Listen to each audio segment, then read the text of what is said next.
The night air felt wrong. Simone Carter stood near the hotel entrance, clipboard pressed against her green silk blouse, watching the valet bring cars around for departing guests. Her event had gone perfectly. The charity gala inside had raised over $2 million. But something gnawed at her stomach, a feeling she couldn't name. She'd seen the little girl 3 times that evening. Small, dark-skinned, with cornrows that needed redoing. Maybe 7 years old, wearing dirty jeans and a faded purple t-shirt. Each time, hotel security had shooed her away from the entrance.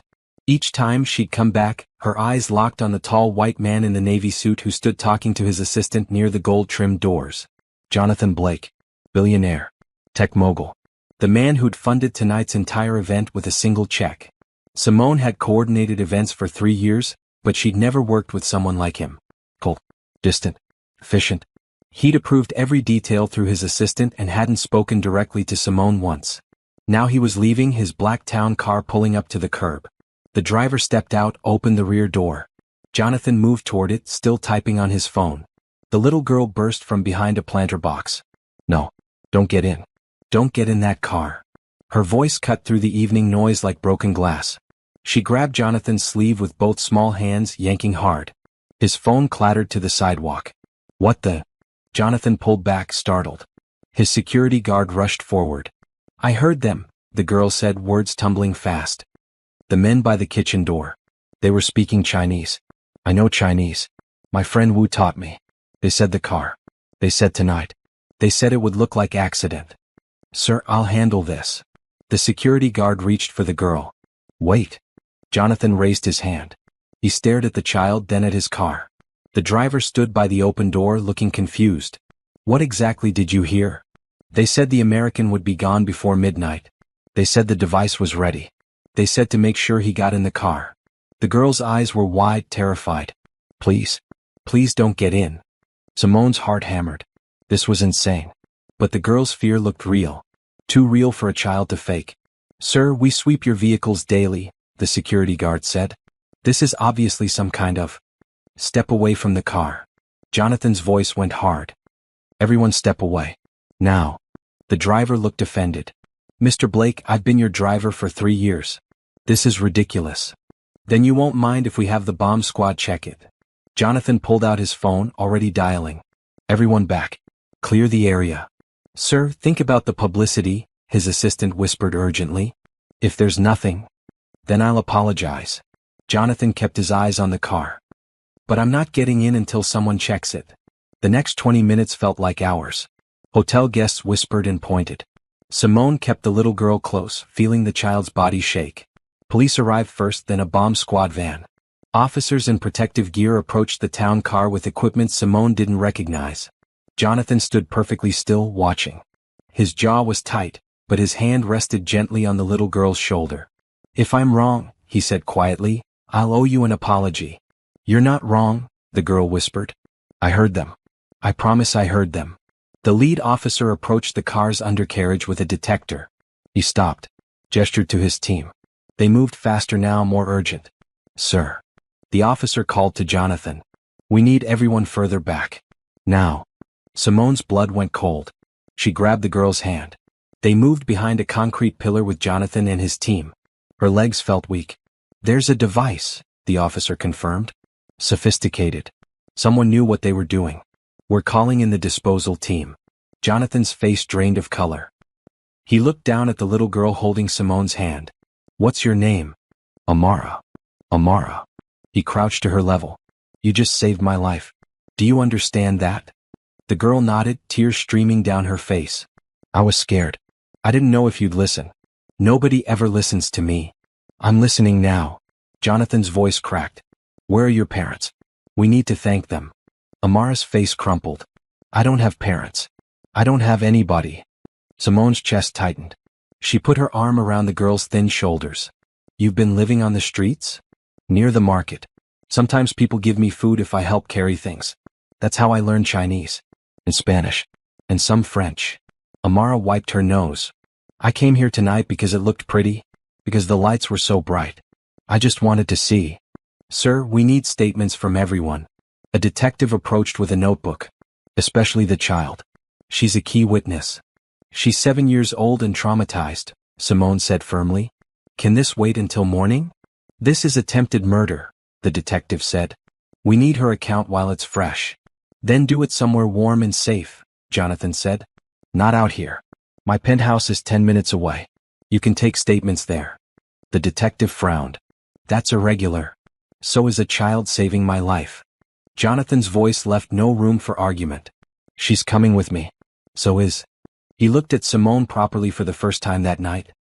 I'm sorry. I don't know your name. Simone Carter. I coordinated your event tonight. Simone. He nodded. Thank you for staying with Amara. Will you come? I think she needs someone she feels safe with. Simone looked at the little girl clinging to her side. At the bomb squad still working on the car. At this billionaire who just had his life turned upside down. Every logical part of her brain said to go home, call her sister, process this like a normal person. But Amara's hand was so small in hers. And those eyes held so much hope. Yes, Simone said. I'll come. Would you really walk away if a child needed you? If you care about stories where kindness wins and hope survives, subscribe and tell me in the comments what you would have done in Simone's place. Your support helps me share more stories like this. They rode to Jonathan's building in a police car, Amara squeezed between them in the back seat. The girl had stopped shaking, but she held Simone's hand tight enough to hurt.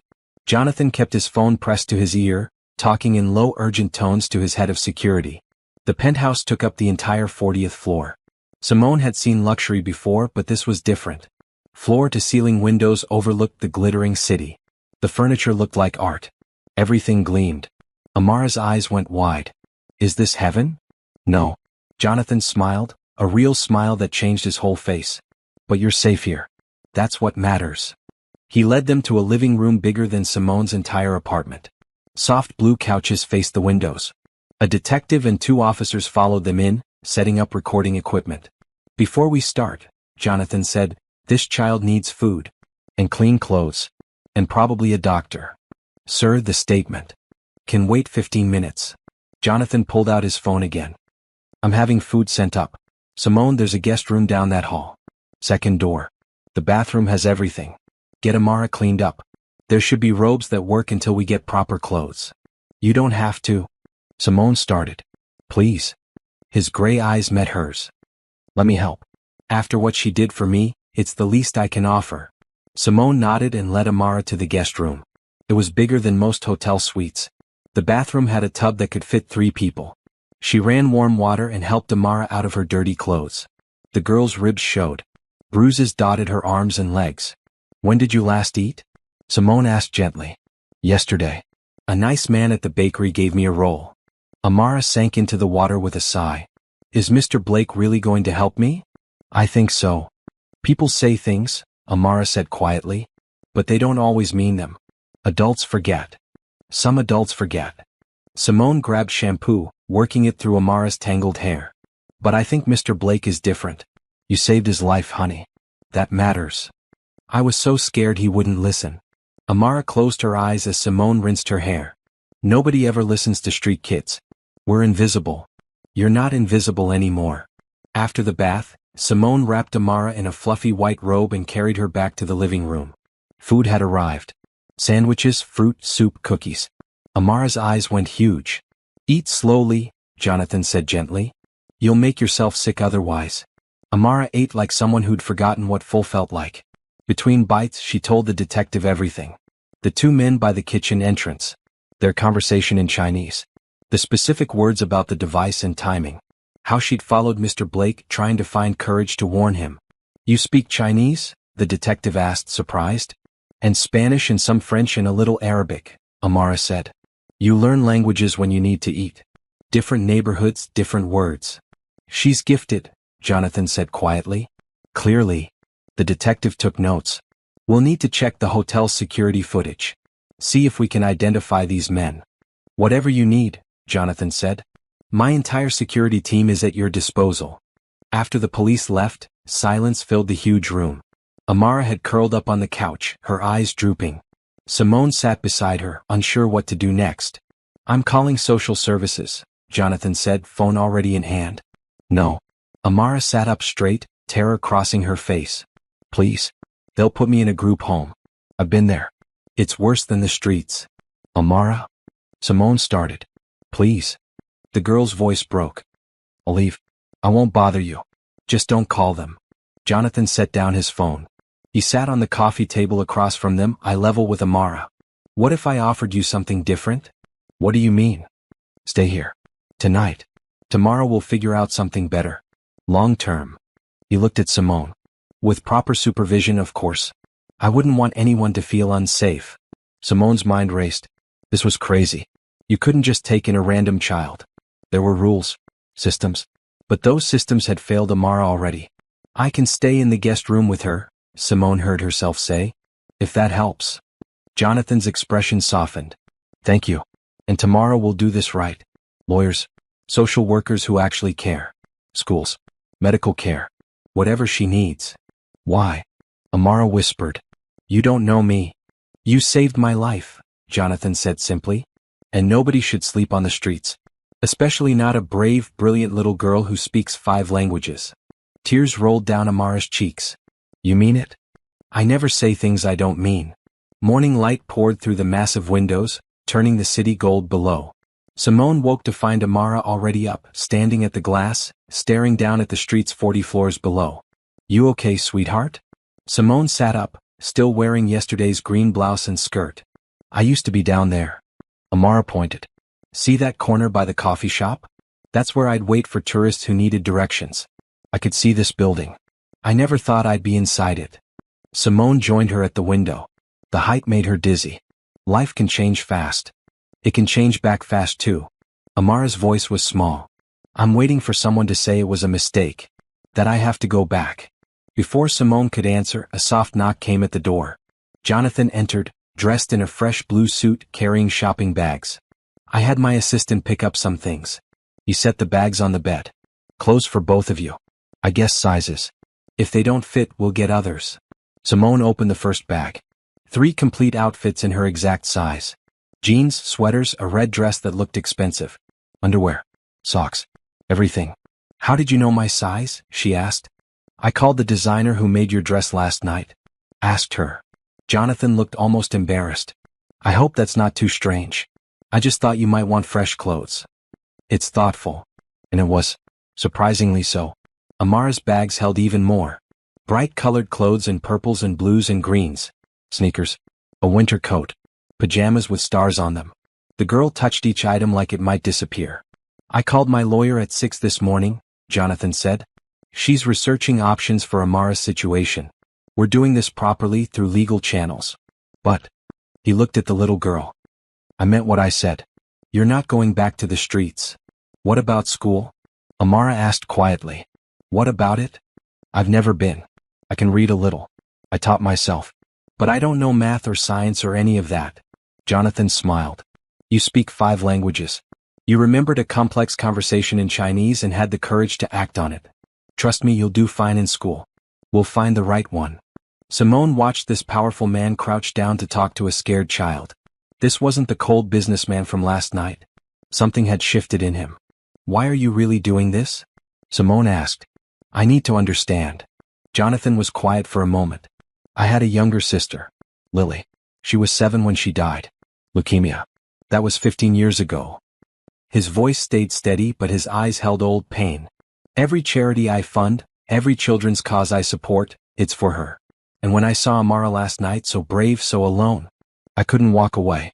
Lily wouldn't have wanted me to. I'm sorry, Simone said softly. Don't be. Lily would have loved this. Helping someone who needed it.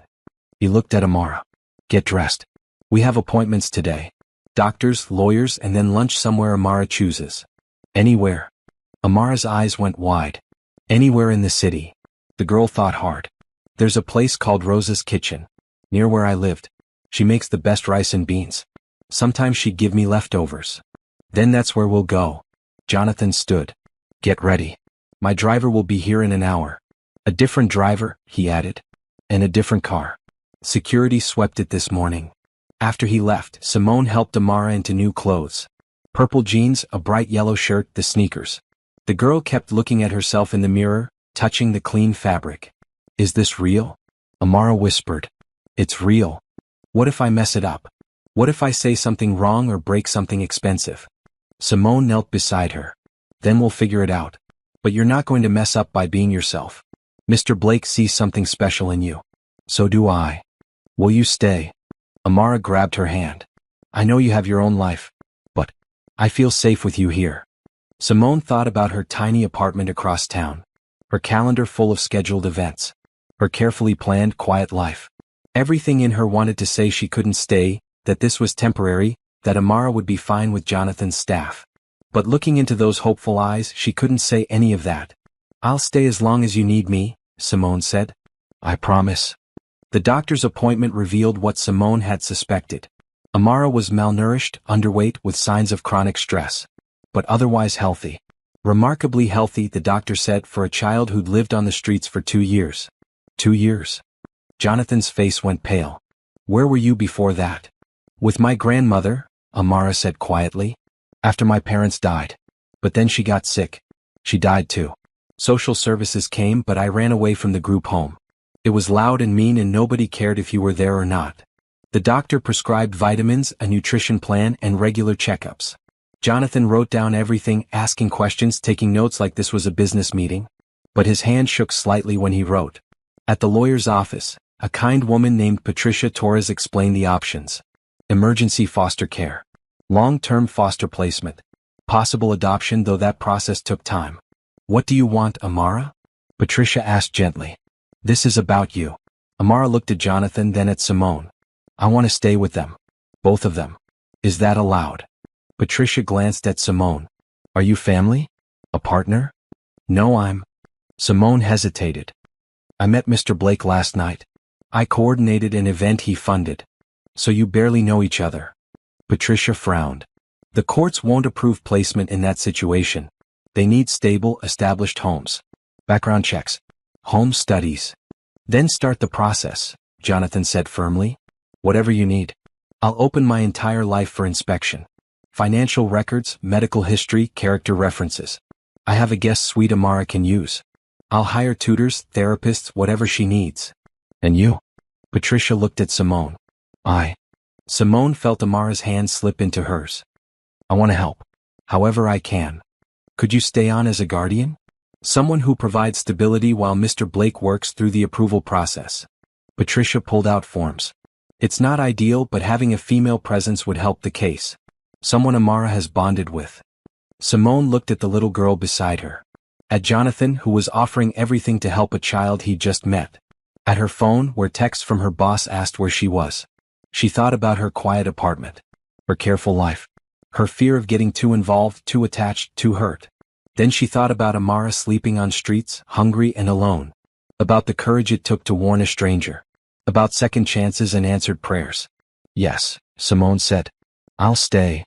Jonathan's eyes met hers across the desk. Thank you. We'll need background checks on you both, Patricia said. References. And Mr. Blake, I have to be honest. Your work schedule concerns me. You travel constantly. You work 18-hour days. A child needs consistency. Then I'll change. Jonathan's voice was steady. I'll cut travel. Delegate more. Work from home. Whatever it takes. Patricia studied him. Most people say that. Few follow through. I'm not most people. No, Patricia agreed slowly. I don't think you are. They signed papers. Agreed to home visits. Accepted that nothing was guaranteed. But when they left the office 2 hours later, Amara had temporary placement in Jonathan's home, with Simone as a living guardian until the situation stabilized. At Rosa's kitchen, a tiny restaurant with plastic tables and bright murals, Rosa herself came out when she saw Amara. She was a round woman with silver hair and kind eyes. Mija. She pulled Amara into a hug. Where have you been? I've been worried sick. I'm okay now, Rosa. This is Mr. Blake and Miss Simone. They're helping me. Rosa looked at Jonathan with narrowed eyes. Helping how? She's staying with me, Jonathan said. Legally. Properly. She'll go to school. Have everything she needs. You better mean that. Rosa pointed a wooden spoon at him. This girl is special. You hurt her, you answered to me. Jonathan smiled, a real warm smile. Deal. Now, Amara says you make the best rice and beans in the city. We'd like to try. They ate together at a corner table. Amara put away 2 full plates, talking between bites about the neighborhood, the people who'd been kind, the ones who hadn't. Rosa kept bringing more food, watching Amara eat with tears in her eyes. "Thank you," Rosa told Jonathan as they prepared to leave, "for seeing what nobody else did. That she matters." "She saved my life," Jonathan said simply. "She matters more than she knows." In the car heading back to the penthouse, Amara fell asleep against Simone's shoulder. Jonathan sat across from them watching the city pass. "I need to tell you something," he said quietly. "About last night. My head of security identified the men Amara heard. They work for a business rival. Someone who wanted me out of the way before a major deal closes next month." Simone's stomach tightened. "Are we safe?" "My security team is the best. The men were arrested this morning. But," he met her eyes, "there might be more threats. I need you to know what you're getting into by staying. It's not just about helping Amara. There could be danger." "Are you asking me to leave?" "No. I'm giving you the choice. With full information." Simone looked at the sleeping child in her arms. At the trust on that small face. "I'm staying. We'll face whatever comes. Together." Jonathan nodded slowly. "Together. I like that." The rest of the afternoon was spent setting up Amara's room. Jonathan's assistant had already furnished it with a bed, desk, and bookshelves. But Jonathan insisted they go shopping, letting Amara pick out bedding, decorations, toys.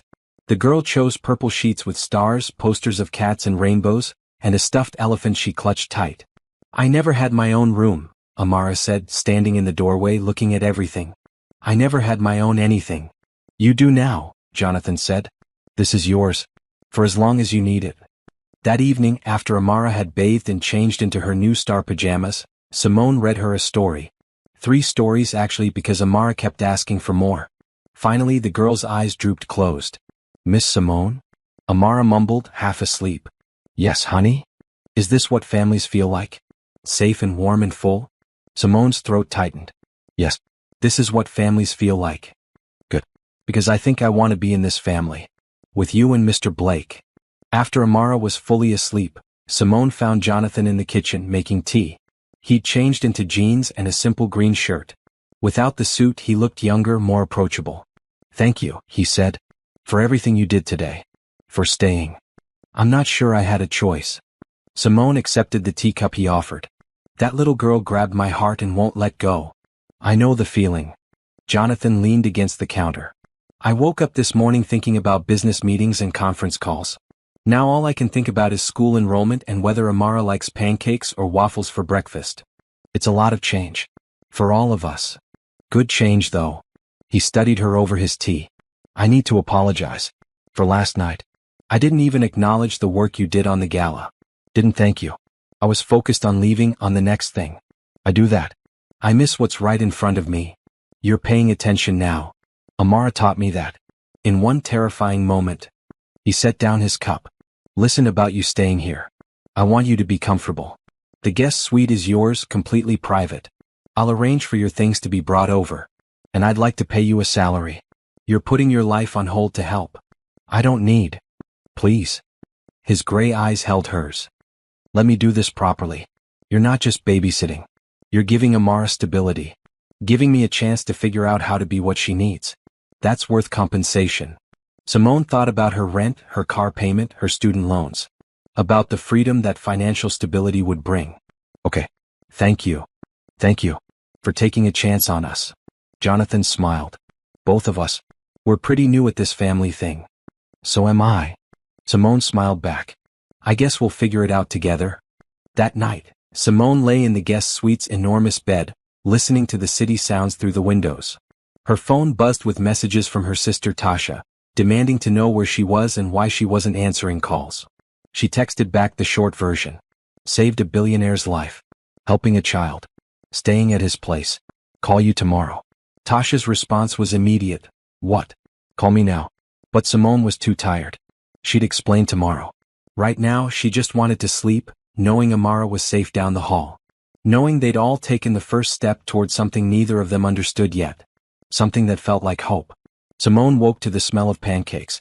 She pulled on a robe and followed the sound of laughter to the kitchen, where Jonathan stood at the stove in jeans and a red t-shirt, flipping pancakes while Amara sat at the counter, telling him a story. "And then the pigeon stole the whole sandwich right out of the man's hand," Amara said, giggling. "He chased it for 3 blocks. Jonathan laughed, a real warm sound. Did he catch it? No. The pigeon was too smart. Street pigeons are basically tiny criminals. Good morning, Simone said, still trying to process the scene. Billionaire Jonathan Blake, making breakfast in his own kitchen. Morning. He slid pancakes onto a plate. I figured we should start the day right. Amara tells me she's never had homemade pancakes. You cook. Simone sat beside Amara. Not often. But I remember how. He set plates in front of them, then poured syrup. My mom taught me. She said a man who can't feed himself is only half independent. They ate together, Amara bouncing in her seat with excitement. She had 100 questions. Could she really go to school? What about friends? Could she learn to read better? What if the other kids didn't like her? They'll like you, Jonathan said firmly. You're brilliant and brave. How could they not? After breakfast, Jonathan's assistant, a sharp woman named Claire Patterson, arrived with files and a tablet. She looked surprised to see Simone and Amara. Good morning, Mr. Blake. I wasn't aware we had guests. Not guests. Family. Jonathan pulled out a chair for Claire. Sit. We need to make some changes. He outlined everything. The events of 2 nights ago. Amara's situation. His plans to reduce travel and delegate more responsibilities. Claire's eyebrows rose higher with each sentence. Sir, you have the Tokyo conference next week. The Berlin meeting after that. The board presentation. Cancel Tokyo.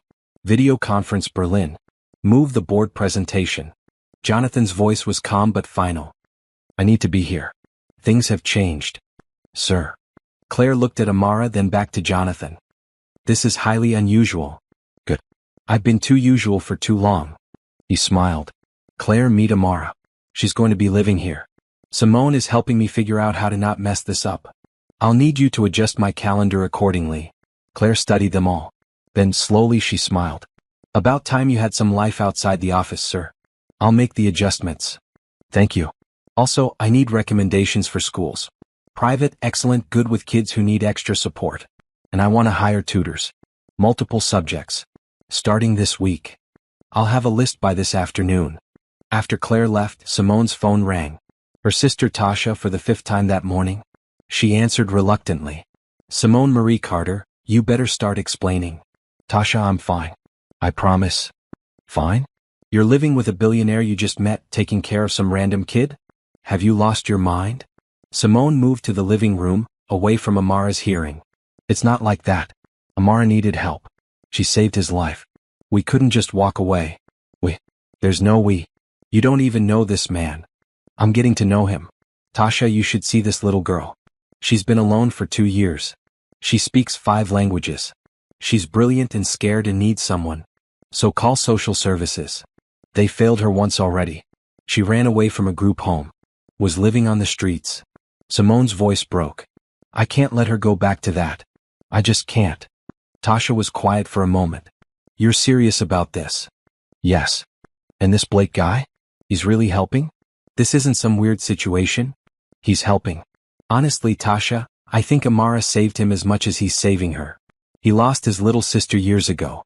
He needed this too. And what about you? Tasha asked gently. What do you need?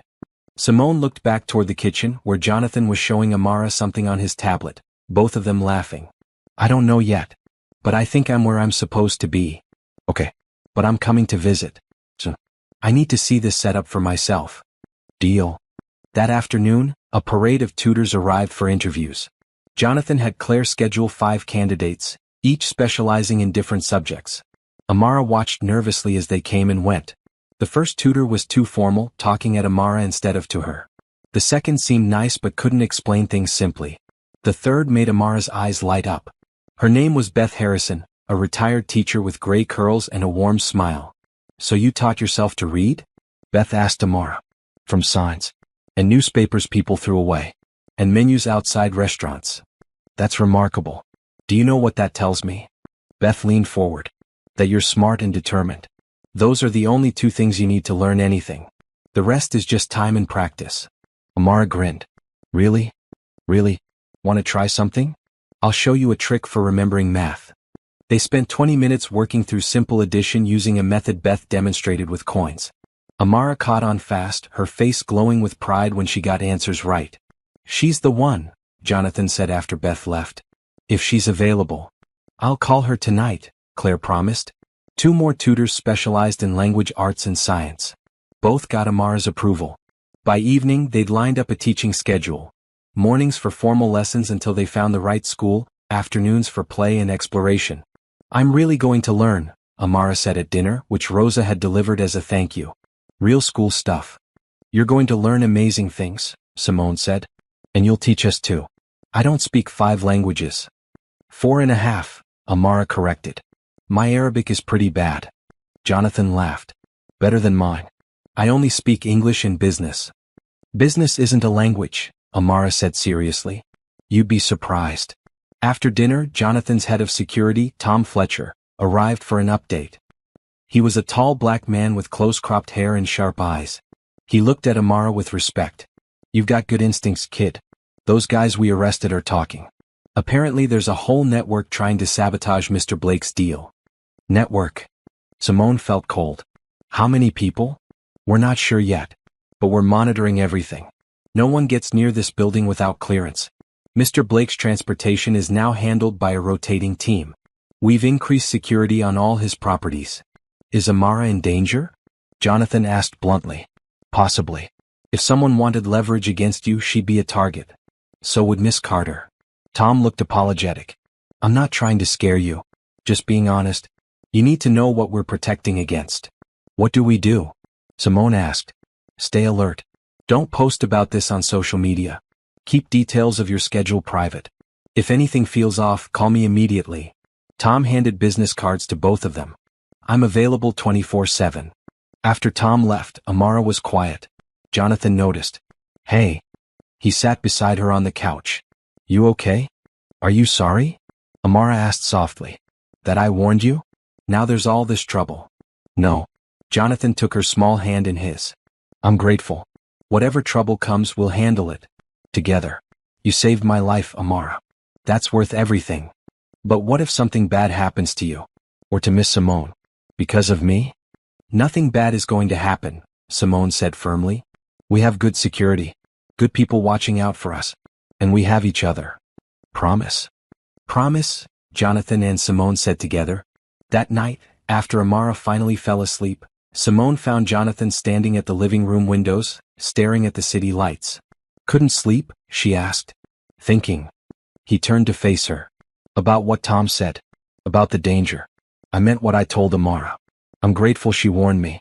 But I hate that helping me put her at risk. She's been at risk her whole life.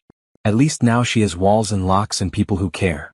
Simone joined him at the window. You're doing something good, Jonathan. Don't doubt that. I haven't done anything good in a long time. His voice was quiet. I build companies. Make money. Fund charities from a distance.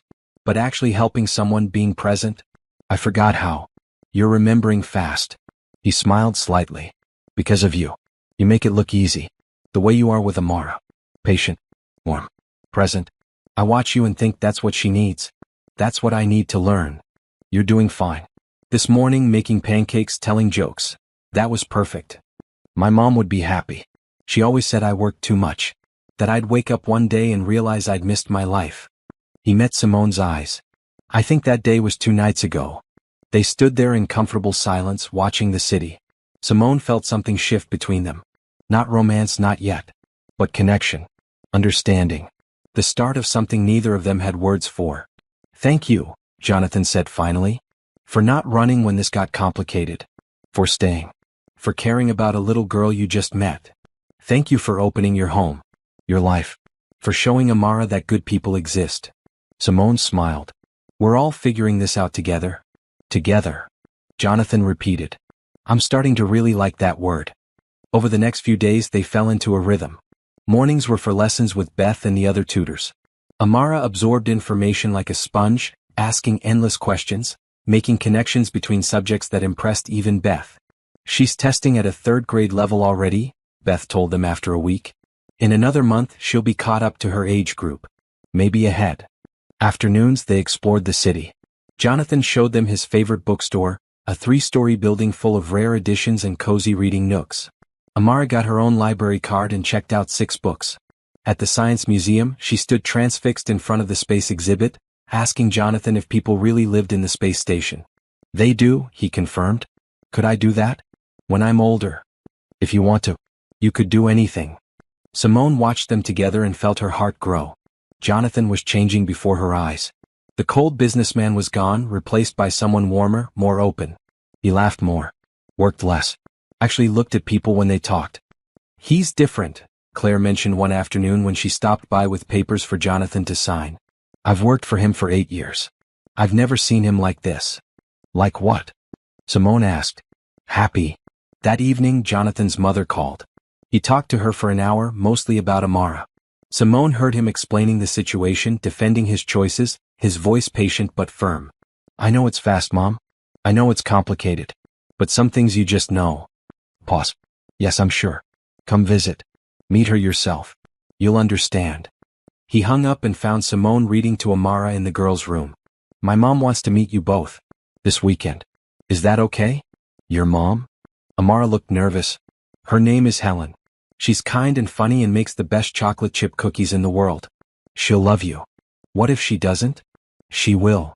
Jonathan sat on the edge of Amara's bed. But if she doesn't, that's her problem, not yours. You belong here. That's not changing. Simone felt tears prick her eyes. 2 weeks ago, she'd been coordinating events, going through the motions of a careful life. Now she was watching a billionaire promise forever to a homeless child, and believing he meant it. Time for sleep, Simone said gently. Big day tomorrow. Beth wants to start multiplication. I'm ready. Amara yawned. Miss Simone? Mr. Blake? Thank you. For everything. Thank you, Jonathan said. For being brave enough to warn a stranger. You changed my life, Amara. In the best way possible. After Amara was asleep, Jonathan poured them both wine, and they sat in the living room, the city glittering below. Patricia called today, Jonathan said. The background checks came back clean for both of us. The home study is next week. She thinks we have a good chance at foster approval, moving toward adoption. That's wonderful. It is. But it's also terrifying. He swirled his wine. What if I mess this up? What if I'm not enough? I don't know how to be a father. I barely remember my own. He died when I was 12. You're already being what she needs. Present. Kind. Committed. The rest is just showing up every day. Is that what you're doing? Just showing up? Simone thought about that. At first, maybe. But now I can't imagine not being here. Not seeing her learn new things every day.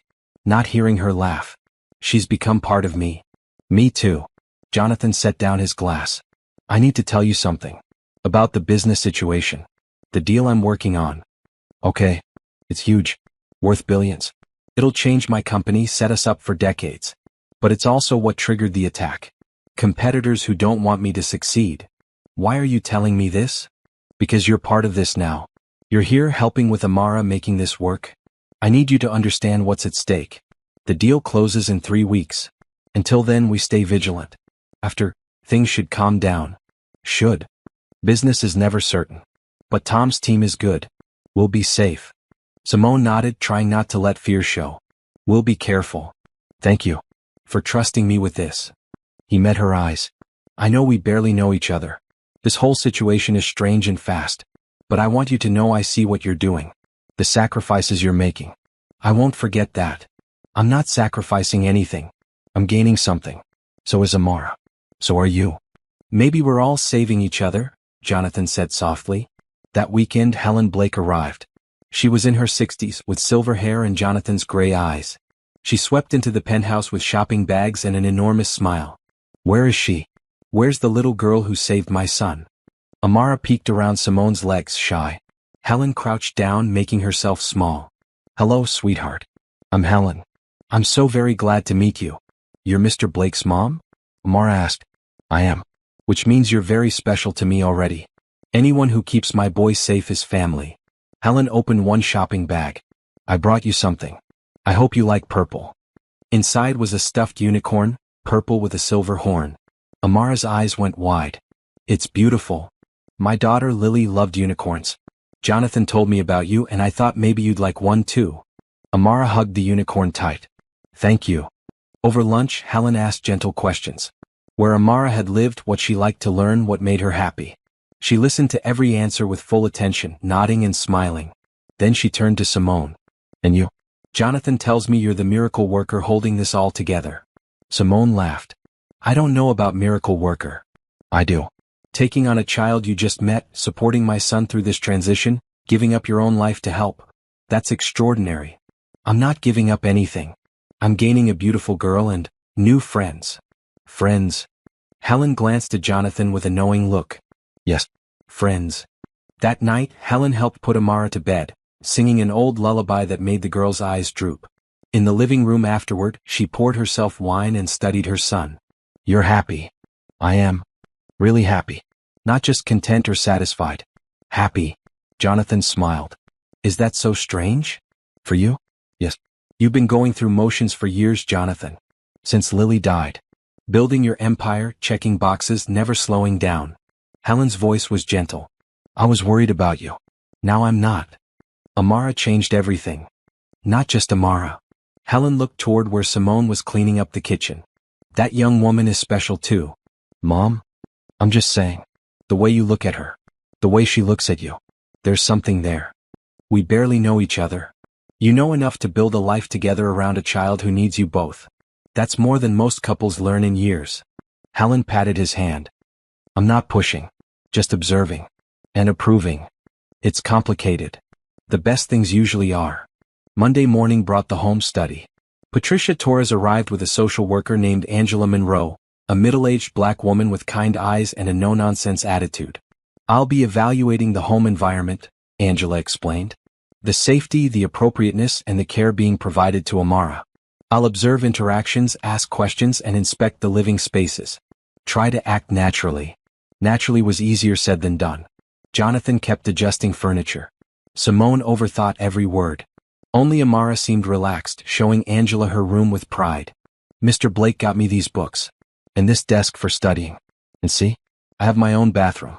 With a tub. Angela took notes. What do you like most about living here? Being safe. And full.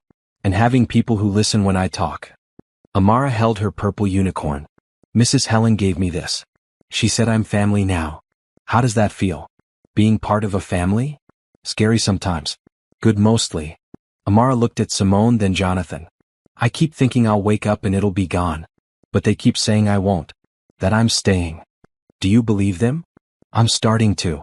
Angela talked to Simone privately, asking about her background, her reasons for staying, her plans. I'm here because Amara needs consistency, Simone explained. She's been through trauma. She needs to know adults will show up, will follow through. I can give her that. What about your own life? Career?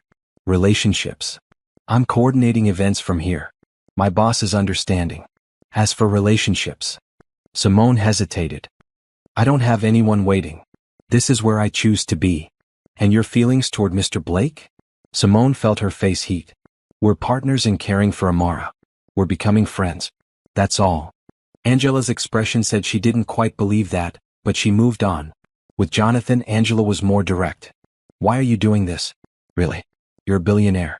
You could write a check to help Amara without disrupting your entire life. Because a check isn't enough. She needs people. Presence. Love. Jonathan's voice was steady. I lost my sister at her age. I know what grief and loss do to a child. I can't bring Lily back. But I can be here for Amara. I want to be here. You've cut your work travel by 70% in 2 weeks. Your assistant tells me you've delegated major projects. How sustainable is that? Very. I should have done it years ago. Work consumed me because I had nothing else. Now I have Amara. I have Simone helping me figure this out. I have purpose beyond profit margins. And if the court denies foster placement? If we decide this isn't the right environment? Jonathan's jaw tightened. Then I'll appeal. I'll do whatever it takes. That little girl belongs here. I'm not giving up on her. Angela spent 3 hours observing them.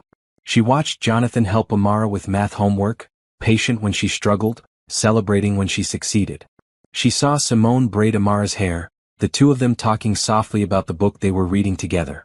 She noted the way Amara ran to both adults with equal trust, seeking comfort and approval from each. At the end, Angela sat with all three of them. I'm going to be honest. This situation is unusual. Foster placements typically go to established families. Background-checked parents or relatives. You're a billionaire bachelor and an event coordinator who met 2 weeks ago, now living together and co-parenting a traumatized child. Simone's heart sank. Jonathan's face went carefully blank. Amara's hand tightened on her unicorn. However, Angela continued, in 20 years of social work, I've learned that paperwork doesn't raise children. People do. And I see 3 people who genuinely care about each other. I see a child thriving, safe, happy, learning. So, Jonathan's voice was tight. So I'm recommending approval for emergency foster placement, with a path toward adoption if Mr. Blake chooses to pursue it. There will be monthly check-ins. Therapy for Amara to process her trauma. Continued tutoring until she's ready for regular school. And Miss Carter, I'm adding you as a legal guardian, which means you share responsibility for Amara's welfare. We accept, Simone said immediately. All of it.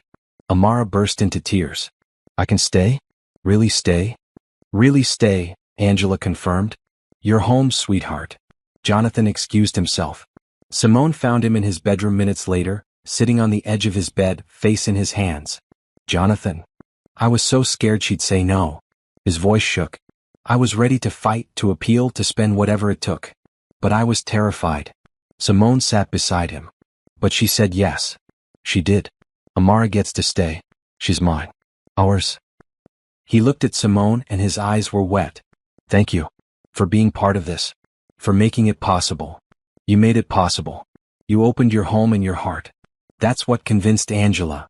We convinced her. Together. Jonathan wiped his eyes. I need to call Patricia. Start the formal adoption paperwork. I want this permanent. Amara will be so happy. I'm happy. Happier than I've been in 15 years. He stood, then turned back. Simone, I know this is temporary for you. That eventually you'll want your own life back. But I hope you'll stay as long as you can. As long as Amara needs you. As long as Amara needs me, Simone thought. Not as long as you need me. She pushed away the small ache in her chest. I'm not going anywhere, she promised. That evening they celebrated with ice cream and movies. Amara picked an animated film about a lost puppy finding home. She fell asleep between them on the couch, her head on Simone's lap, her feet stretched toward Jonathan. She's out, Jonathan whispered. Long emotional day. For all of us. He carefully lifted Amara. I'll carry her to bed. Simone followed, watching him settle the girl under her purple covers, tucking her unicorn beside her. He kissed her forehead gently. Good night, brave girl. In the hallway they stood close in the dim light. Jonathan looked at Simone for a long moment. I keep wanting to ask you things, he said quietly. Personal things. About your life before this. Your dreams. Your favorite foods. What makes you laugh? Why don't you? Because we're in a strange situation. Living together but not together. Raising a child as partners but not actually partners. I don't want to overstep. Don't want to make things awkward. You can ask me things, Jonathan. We should know each other. For Amara's sake. For Amara's sake, he repeated. But something in his eyes suggested it wasn't just for Amara. Okay. Favorite food. My grandmother's gumbo. She died 5 years ago, and I've never been able to make it the same. Simone smiled. You? My mom's pot roast. She makes it every Christmas. I'm usually too busy to come home, but this year I'm going. Bringing Amara. And you if you want. I'd like that. Favorite book. They talked until midnight, trading questions and answers. Simone learned he played piano, loved old jazz, had traveled to 43 countries but never felt at home anywhere. Jonathan learned she'd wanted to be a dancer before a knee injury ended that dream, that she was afraid of heights but loved flying, that she'd never been in love before. Never? Jonathan asked, surprised. Never. I dated. But nothing that grabbed me, you know? Nothing that felt worth the risk. Simone looked away. I've been careful with my heart. Me too. Since Lily died, I've kept people at a distance. Easier that way. Safer. He met her eyes. But nothing feels safe anymore. In a good way. The air between them felt charged. Simone's heart beat faster. Jonathan leaned slightly closer and she thought, is he going to kiss me? But then Amara called out from her room, Miss Simone? I had a bad dream. The moment broke. Simone hurried to Amara's room, climbed into bed beside her, held her until the trembling stopped. I dreamed you left, Amara whispered. Both of you. I was alone again. That's not going to happen. We're here. We're staying. Promise. Promise. The next few weeks flew past in a blur of normalcy. Beth came every morning for lessons. Amara's reading level jumped. Her math improved. She started writing short stories, filling notebooks with tales of brave girls saving kingdoms. Jonathan taught her to play chess. Simone taught her to bake. Helen visited twice more, bringing more stuffed animals and endless hugs. Slowly, Amara stopped flinching at loud noises. Stopped hoarding food in her room. Started to believe this was real. Patricia filed the adoption paperwork. The process would take months, she warned, with court hearings and evaluations. But barring any issues, Jonathan would legally become Amara's father by spring. "Can Miss Simone adopt me too?" Amara asked one night at dinner. Simone's fork froze halfway to her mouth. "Sweetheart, I want two parents. Like other kids. Is that allowed?" Jonathan and Simone exchanged glances. "That's complicated," Jonathan said gently. "Miss Simone and I aren't married. Adoption usually requires. So get married." Amara said it like it was obvious. "Then you can both be my parents." "It doesn't work that way, honey." Simone's voice was soft. "Marriage is something adults do when they're in love. Mr. Blake and I are friends helping you together. But you like each other. I see you talking. And smiling. And looking at each other when you think nobody's watching." Out of the mouths of babes, Simone thought. Her face felt hot. "We do like each other," Jonathan said carefully. "Very much. But marriage is a big step. It requires time and certainty and love," Amara finished. "But maybe you already love each other and just don't know it yet." After Amara was in bed, Jonathan poured wine for both of them. They sat on the balcony, the city spread below. "Kids say the most terrifying things," Jonathan said. "She's not wrong though. About us looking at each other." Simone took a long drink. "I've noticed it too." "Have you?" "Hard not to. You're around all the time. Being kind and patient and wonderful with Amara. Making pancakes. Playing chess. Laughing at her jokes." Simone met his eyes. "You're not what I expected." "What did you expect?" "Cold businessman. Arrogant rich guy. Someone doing this for publicity or tax breaks.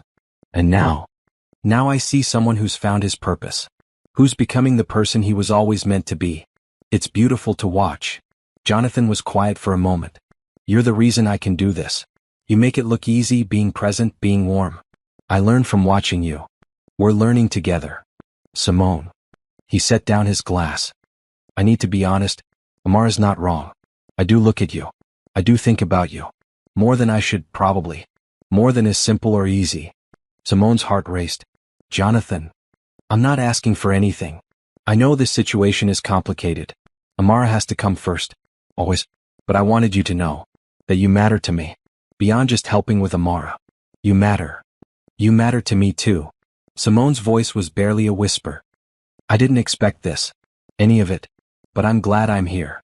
They sat in silence, the weight of unspoken feelings hanging between them. Neither moved closer. Neither looked away. The moment stretched, full of possibility and fear and hope. Finally, Simone stood. "I should get some sleep. Early morning tomorrow." "Right. Yes. Good night." "Good night, Jonathan." But at her door, Simone paused. "Look back."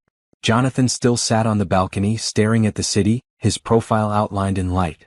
Her chest ached with wanting something she couldn't quite name. Not yet, she told herself. Amara comes first. Get that right first. But her heart whispered, what if you could have both? The weekend brought a school fair. Beth had recommended 3 private schools, and Jonathan arranged visits to all of them. They toured classrooms and met teachers, Amara holding tight to Simone's hand. The 3rd school felt right. Bright murals covered the walls. Kids laughed in the halls. The principal, a warm man named Mr. Davis, knelt to talk to Amara at her level. What do you like to learn? He asked. Everything. Languages mostly. And stories. I want to write books someday. We have an amazing creative writing program. And our language department offers Spanish, French, and Mandarin. Would you like that? Yes. Amara's eyes shone. Yes, please. They enrolled her on the spot. She'd start after winter break, giving her time to catch up with Beth's tutoring. In the car going home, Amara was quiet. What's wrong, sweetheart? Simone asked. Nothing's wrong. Everything's right. That's what scares me. Amara's voice was small. What if I mess up? What if I'm not smart enough? What if the other kids don't like me? Then we'll figure it out together, Jonathan said firmly. Amara, listen to me. You're brilliant. You survived 2 years alone using your brain and courage.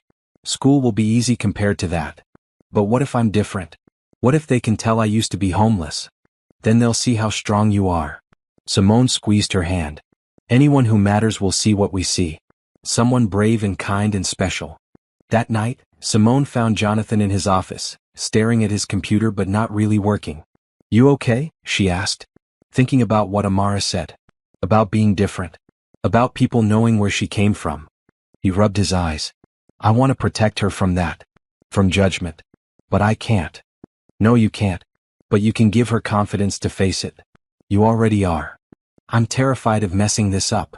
His voice was raw. What if I'm not enough? What if she needs more than I can give? Simone moved around the desk, turned his chair to face her. Listen to me. You're giving her everything that matters. Safety. Stability. Well, you show up every day. You learn with her. You're present. That's what she needs. What if she asks about her parents? Her grandmother? I don't know how to talk about that kind of loss. Then we'll figure it out together. You're not alone in this, Jonathan. You have me. You have your mom. You have Patricia and Beth and everyone who cares about Amara. We're a team. A team. He caught her hand, held it. I like that. I like us. Simone's breath caught. His thumb traced circles on her palm, sending electricity up her arm. She should pull away. Should maintain boundaries. Should remember Amara came first. But she didn't pull away. I like us too, she whispered. Jonathan stood slowly, still holding her hand. They were so close now. His gray eyes searched hers, asking a question he didn't voice. Simone's heart hammered. This was a line. Once crossed, everything would change. Jonathan. She started. A phone rang. His cell on the desk. They both jumped. The moment shattered. Jonathan checked the screen. It's Tom. I need to take this. Of course. Oh, I'll say goodnight.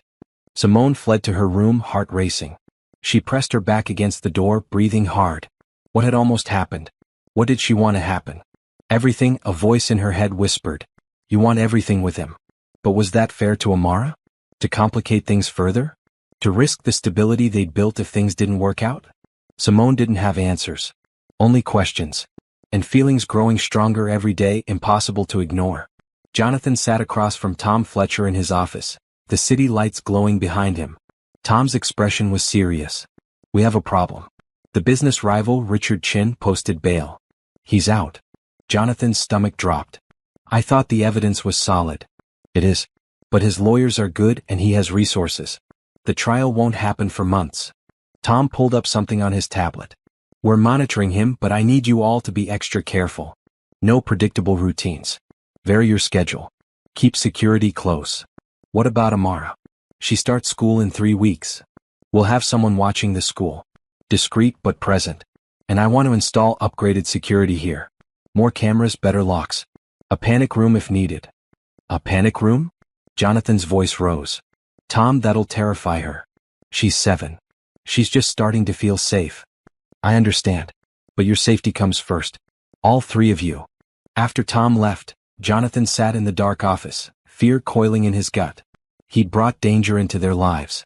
Amara had saved him and now she might be at risk because of it. He found Simone reading in the living room, a mystery novel open on her lap. She looked up, read his face immediately. What happened? He told her everything. Watched her face go pale. Tom wants to install a panic room. Extra security. He says Chin is unpredictable. Does Amara need to know? I don't know. I don't want to scare her. But I don't want to lie either. Simone closed her book.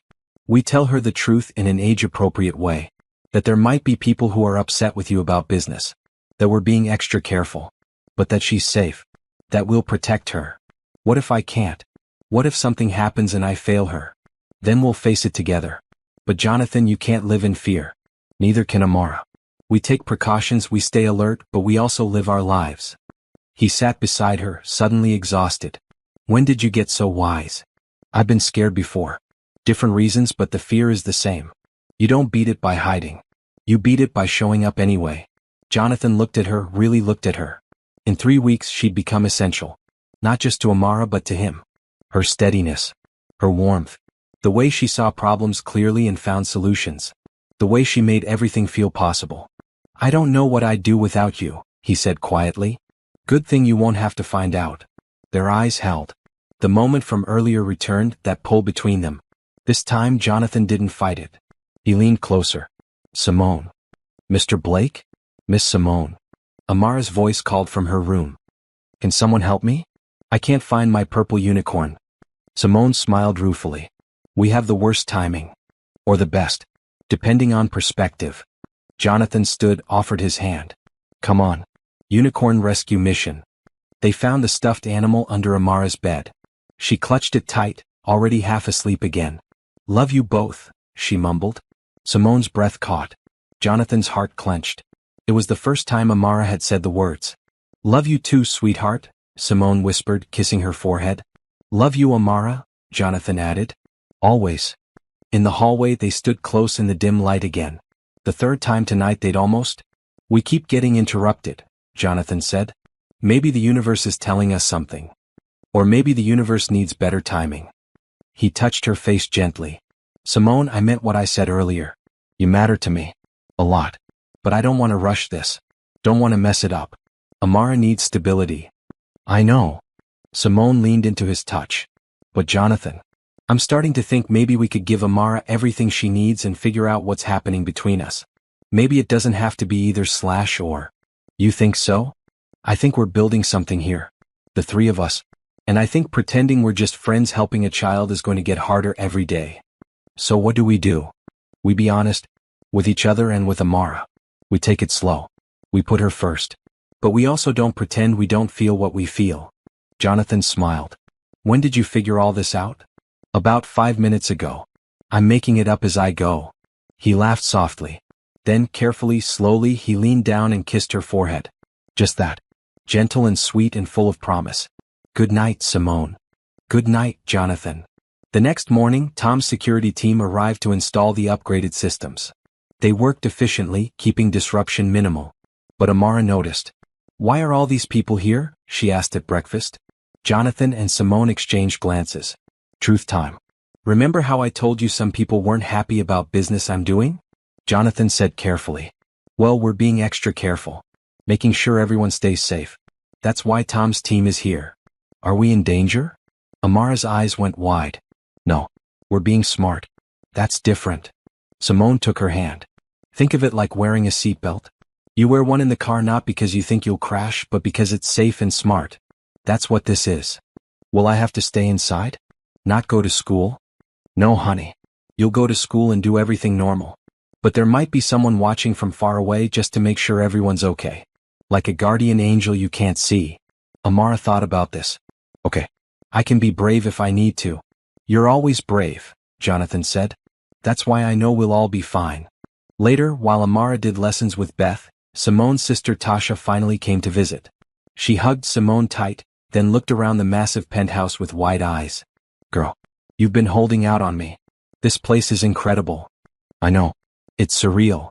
And the billionaire? Where is he? Working in his office. Tasha, please be normal. He's just a person. A person who lives in a 40-floor penthouse. Sure. Just a person. Jonathan emerged for lunch, polite and friendly. Tasha studied him with obvious suspicion, but he won her over by asking about her work as a nurse and listening with genuine interest to her stories from the ER. So, Tasha said over sandwiches, you're really doing this? The adoption thing? Absolutely. Amara's home is here. With me. With us. And Simone? What's her role in all this? Jonathan looked at Simone across the table. Everything. She's everything. I couldn't do this without her. Tasha didn't sound convinced. That afternoon, after meeting Amara and being thoroughly charmed, Tasha pulled Simone aside. Okay. I get it now. Get what? Why you're here. That little girl is amazing. And Jonathan, girl, he's in love with you. Tasha. Don't Tasha me. I saw how he looks at you. Like you hung the moon. And you look at him the same way. It's complicated. Amara comes first. Amara would benefit from you two figuring your stuff out. Kids aren't dumb. She sees it too. Tasha hugged her sister. I came here worried. I'm leaving happy. You're where you're supposed to be. Finally living instead of just existing. After Tasha left, Simone felt restless. She found Jonathan in his study working on his laptop. Can we talk? Always. He closed the computer, gave her his full attention. I've been thinking about what Amara asked. About both of us being her parents. About what that would take. Jonathan's expression was carefully neutral. Okay. I know we can't jump into marriage just for her sake. That's not how it works. But Jonathan, we're already partners. We're already co-parenting. We're already living together and making decisions together. The only thing missing is us, Jonathan finished, acknowledging what's between us. Yes, so I'm going to be brave. Like Amara. I'm going to say what I feel. Simone took a breath. I'm falling for you. Maybe I already fell. I don't know when it happened, but somewhere between pancakes and chess lessons and late-night conversations, you became important to me. Not just for Amara. For me. Jonathan stood slowly, across the room. Stood in front of her, close enough to touch. I'm already fallen, he said quietly. I fell the night you stayed with Amara in the hospital. The way you held her hand and sang to her and made her feel safe. I fell watching you braid her hair. Hearing you laugh at her jokes. Seeing you become the person she runs to when she's scared or happy or confused. Jonathan. But I'm also terrified. What if this doesn't work? What if we try and fail and it ruins everything? What if Amara gets hurt? What if it does work? Simone countered. What if we could give her everything she asked for? A real family. 2 parents who love her and love each other. What if we're strong enough to make this work? Are we? I don't know. But I want to find out. If you do. Jonathan cupped her face in his hands. I want to find out more than anything. This time no one interrupted. Jonathan kissed her softly, carefully, like she was something precious. Simone felt her whole body come alive, every nerve ending singing. She wrapped her arms around his neck, kissed him back with weeks of pent-up longing. When they finally pulled apart, both breathing hard, Jonathan rested his forehead against hers. So we're doing this. We're doing this, but slowly, carefully. Amara's adjustment comes first. Agreed. No rushing. No drama. Just seeing where this goes. Together. Together. They told Amara that evening after dinner. She looked between them with knowing eyes. Are you boyfriend and girlfriend now? We're figuring it out, Simone said gently. We care about each other a lot. And we both care about you most of all. That's not changing. So you might get married? And both be my parents? Maybe, Jonathan said. Someday. Things work out. But honey, nothing changes for you right now. You're still safe. Still loved. Still home. Amara grinned. I knew it. I told you that you liked each other. They spent that evening like they had so many others. Homework, dinner, movies. But now Jonathan's arm was around Simone's shoulders. Amara snuggled between them, content. This is perfect, Amara said. This is what I wanted. A family. Over the next week they fell into a new rhythm. Mornings were still for lessons. Afternoons for outings, now including Jonathan's private beach house, an hour north of the city. Amara played in the sand, building elaborate castles. Simone and Jonathan walked the shore, holding hands, talking about everything and nothing. I want to do this right, Jonathan said one afternoon, waves lapping at their feet. Court you properly. Dates. Romance. The whole thing. While living together and raising a child? Simone laughed. That's an unusual dating situation. We're an unusual couple. But Simone, I'm serious. I want to take you to dinner. The theater. Places where we can focus on each other, not just Amara. Helen's offered to babysit anytime. You talked to your mom about us? She guessed weeks ago. She's thrilled. Keeps saying Lily would have loved you. I wish I could have met her. Lily. She would have adored you. And Amara. She always wanted a little sister. Jonathan stopped walking, turned to face her. Simone, I know it's fast. I know we're doing everything backward. But I'm falling in love with you. I've fallen. And I wanted you to know. Simone's eyes filled with tears. I love you too. I think I have since you made those first pancakes. Since you gave everything up to help a child who needed you. They kissed on the beach while Amara played, the sun setting behind them. It felt like a beginning. Like everything in their lives had been leading to this moment. Are you still watching? Stories of love and second chances need your support to reach others who need hope. Subscribe and comment below about a moment that changed your life. Your engagement helps this story find the people who need it most. That weekend, Jonathan's mother Helen took Amara for a sleepover. You two need time alone, she insisted. Go be young and in love. Jonathan took Simone to an elegant restaurant overlooking the bay. She wore the red dress he'd bought her that first morning. He couldn't stop staring. You're beautiful, he said. You've said that 4 times already. I'll probably say it 20 more before the night ends. Over dinner they talked about the future. About adoption timelines in school and whether Amara might want siblings someday. Siblings? Simone asked, surprised. Maybe. If we... Jonathan looked almost shy. I'm getting ahead of myself. No, I like it. Planning for the future. Together. After dinner they walked through the city hand in hand. Jonathan pulled her into a small jazz club, where a pianist played old standards. They slow danced in the back, swaying to the music. I've never been this happy, Jonathan whispered. Never felt this complete. Me neither. Marry me. Simone pulled back to look at him. What? Marry me? Not today. Not tomorrow. But soon. When the time is right. When Amara's ready. Marry me and let's be a real family. All three of us. Jonathan. I know it's fast. I know we should wait. But Simone, I don't want to wait. I don't want to wonder or doubt. I want to choose you. Choose us. Choose this family we're building. Simone's heart felt too big for her chest. Yes. Yes, when the time is right. Yes to all of it. He kissed her there in the jazz club while strangers applauded. Felt like the movies. Like every love story she'd ever read. But better because it was real. They picked up Amara the next morning. She took one look at their joined hands and smiled. Did you have a good date? The best, Simone confirmed. Are you going to get married now? Eventually, Jonathan said. But there's something we want to ask you first. Simone and I are going to be partners. A couple. That means our family is going to look a little different.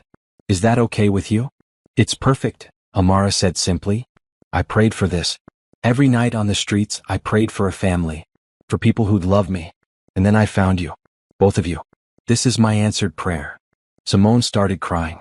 Jonathan's eyes were suspiciously bright. They held Amara between them, the three of them a unit now. A family. We love you so much, Simone said. Love you too. Both of you. Forever. The adoption paperwork moved through the courts faster than Patricia had expected. Jonathan's resources helped, but so did Angela's glowing reports. Every monthly visit showed the same thing. A thriving child in a stable, loving home. The judge wants to meet you all, Patricia said during a December visit. Final hearing is scheduled for January 15th. If all goes well, the adoption will be finalized that day. Amara bounced in her seat. So Mr. Blake will really be my dad? Legally? Legally and officially. Jonathan Blake will be your father. Patricia smiled. How does that feel? Like magic. Like the best dream ever. That night, Jonathan sat on Amara's bed for their nightly routine. Reading together, then talking about the day. Amara, I want you to know something. Even if the court says no, even if something goes wrong, you're still mine. Still ours. We'll keep fighting. We won't give up. I know. You never break promises. Amara hugged her purple unicorn. Dad. Jonathan's breath caught. She'd been calling him Mr. Blake still, old habits dying hard. Yes. Can I call you Dad now? Or do I have to wait until it's official? You can call me Dad right now. Nothing would make me happier. Okay. Good night, Dad. Good night, sweetheart. Jonathan found Simone in the kitchen making tea. He wrapped his arms around her from behind, buried his face in her neck. She called me Dad. I heard. How do you feel? Terrified. Honored. Completely in love with that little girl. He turned Simone to face him. Thank you. For making this possible. For being here. I'm exactly where I want to be. They'd been careful around Amara, keeping displays of affection appropriate. But now Jonathan kissed Simone properly, deeply, weeks of restrained longing in every touch. She kissed him back with equal intensity. We should set a wedding date, Jonathan murmured against her lips. After the adoption is final. Let Amara have her moment first. Then we can plan ours. Spring wedding? Spring sounds perfect. Helen Blake arrived the week before Christmas, arms full of presents and cooking supplies. We're doing Christmas right this year, she announced. A real family Christmas. She taught Amara to make cookies, flour dusting every surface. They decorated a massive tree together, ornaments collected over generations. Helen shared stories about Jonathan as a boy, and about Lily, making the lost girl part of their celebration. Lily loved Christmas, Helen said, hanging a special ornament. A small ballerina that had been her daughter's favorite. She would have loved you, Amara. Would have played with you for hours. I wish I could have met her. Me too, sweetheart. But you know what? I think she sent you to us. An angel who saved my son so he could save you right back. On Christmas morning, Amara woke them at dawn. Presents covered the floor under the tree. She tore through them with childlike joy, exclaiming over every gift. Books and art supplies and winter clothes and toys she'd never dared ask for. But the best gift came from Jonathan. A small box carefully wrapped. Inside was a necklace. A silver heart with 2 smaller hearts nestled inside it. "This represents us," Jonathan explained, fastening it around her neck. "The big heart is our family. The 2 small hearts are you and me. No matter what, we're connected. Forever." Amara threw her arms around him, crying happy tears. "Best present ever." "Actually," Simone said, "there's one more thing. From both of us." She handed Amara an envelope. Inside was a letter written in careful script. "Dear Amara, we promise to love you forever. To keep you safe. To help you grow into the amazing person you're meant to be. We promise to listen when you talk, to laugh at your jokes, to read you stories as long as you want. We promise to be your family no matter what. Love, Dad and Simone." Below their signatures was a photo. The 3 of them at the beach, Amara between them, all of them laughing. "This is so you remember," Simone said. "That we chose you. That you chose us. That we're a family by choice, which is the best kind." That afternoon, Helen pulled Simone aside while Jonathan and Amara built a complicated craft project. "I need to tell you something," Helen said. "When Jonathan called me about Amara, I was skeptical. I thought it was a whim. A response to trauma. But watching him with her, with you, he's who he was always meant to be. Happy. Present. Alive. He's an amazing father. And you're an amazing mother, even if it's not official yet. The way Amara looks at you, she sees safety. Well, home." Helen took Simone's hands. "I'm so grateful you're part of this family. Both of you are. Thank you for raising such a good man. I tried. But you brought out the best in him. You and Amara both." New Year's Eve, they stayed home. Amara wanted to see the ball drop on TV, so they made popcorn and hot chocolate and watched the countdown together. At midnight, they kissed and hugged and made wishes. "I wish for this forever," Amara said. "All of us together." "Me too," Jonathan agreed. "Me 3, Simone added. January brought a new rhythm. Amara started at her new school, nervous but excited. Jonathan drove her the first day, walked her to her classroom, met her teacher. "Mr. Blake," the teacher, Ms. Rodriguez, said warmly, "Amara's been telling us all about you. About learning chess and going to the beach. She's special. If she needs anything, call immediately." "I will. But I think she's going to do beautifully." Simone picked Amara up that afternoon. She came running out, braids flying, face glowing. "I made a friend. Her name is Sophie. She sits next to me. And guess what? She speaks Spanish too. We talked in Spanish and everyone thought it was so cool." "That's wonderful, honey." And Ms. Rodriguez said my writing is really good.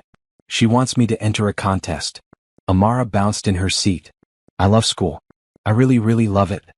That evening, Amara showed Jonathan her homework with pride. Math worksheets she'd completed easily. A short story she'd started.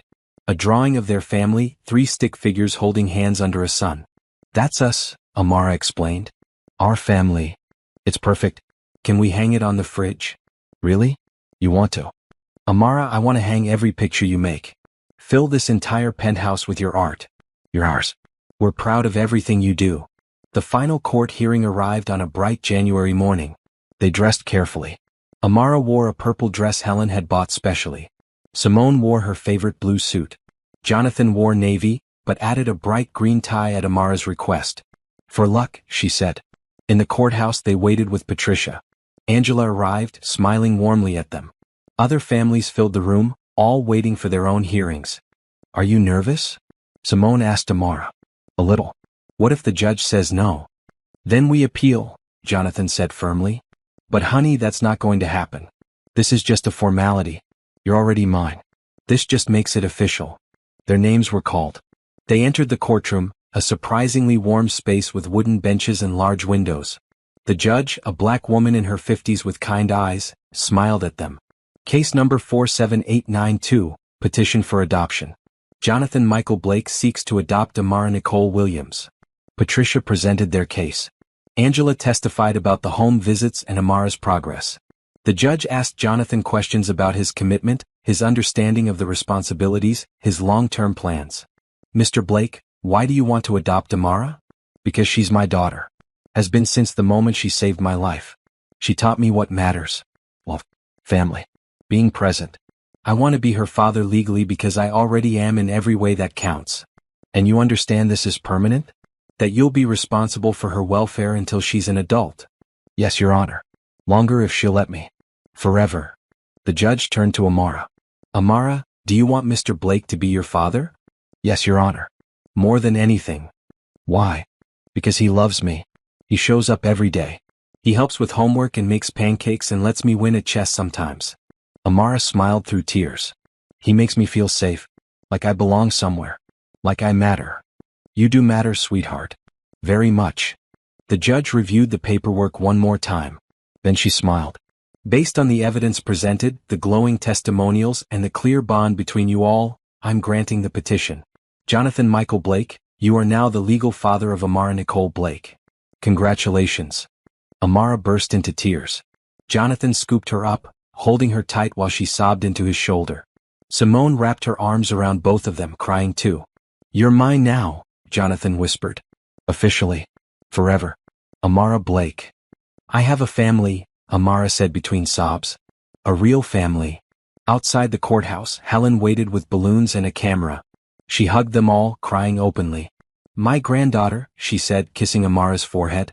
Finally, officially my granddaughter. They celebrated at Rosa's kitchen, where Rosa had prepared a feast.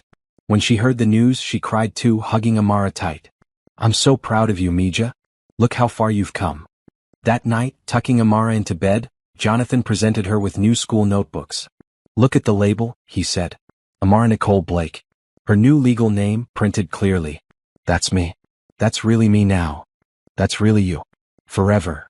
After Amara was asleep, Jonathan found Simone on the balcony, staring at the city. He wrapped his arms around her from behind. We did it. You did it. You gave that little girl everything she needed.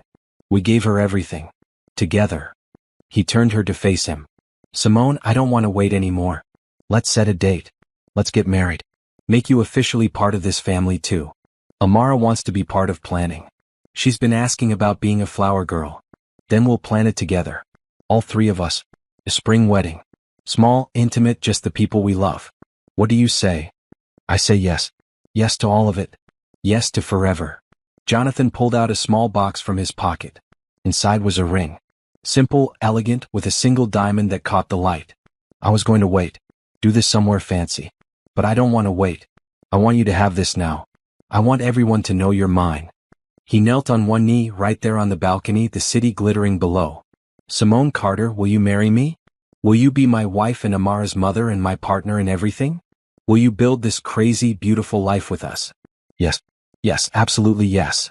He slid the ring onto her finger. It fit perfectly. Then he stood and kissed her, deep and thorough and full of promise. I love you. I love you too. So much.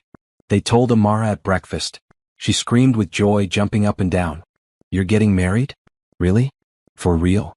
For real, Simone confirmed. And we want you to help plan everything. Pick the flowers and the cake and the music. This is a family wedding. Can I be the flower girl? You're the most important person there besides us, Jonathan said. The girl who made this all possible. Amara threw her arms around them both. Best family ever. Best life ever. I'm so happy. That day felt like a turning point. Amara was officially theirs. Simone wore Jonathan's ring. They were building something real and lasting and full of love.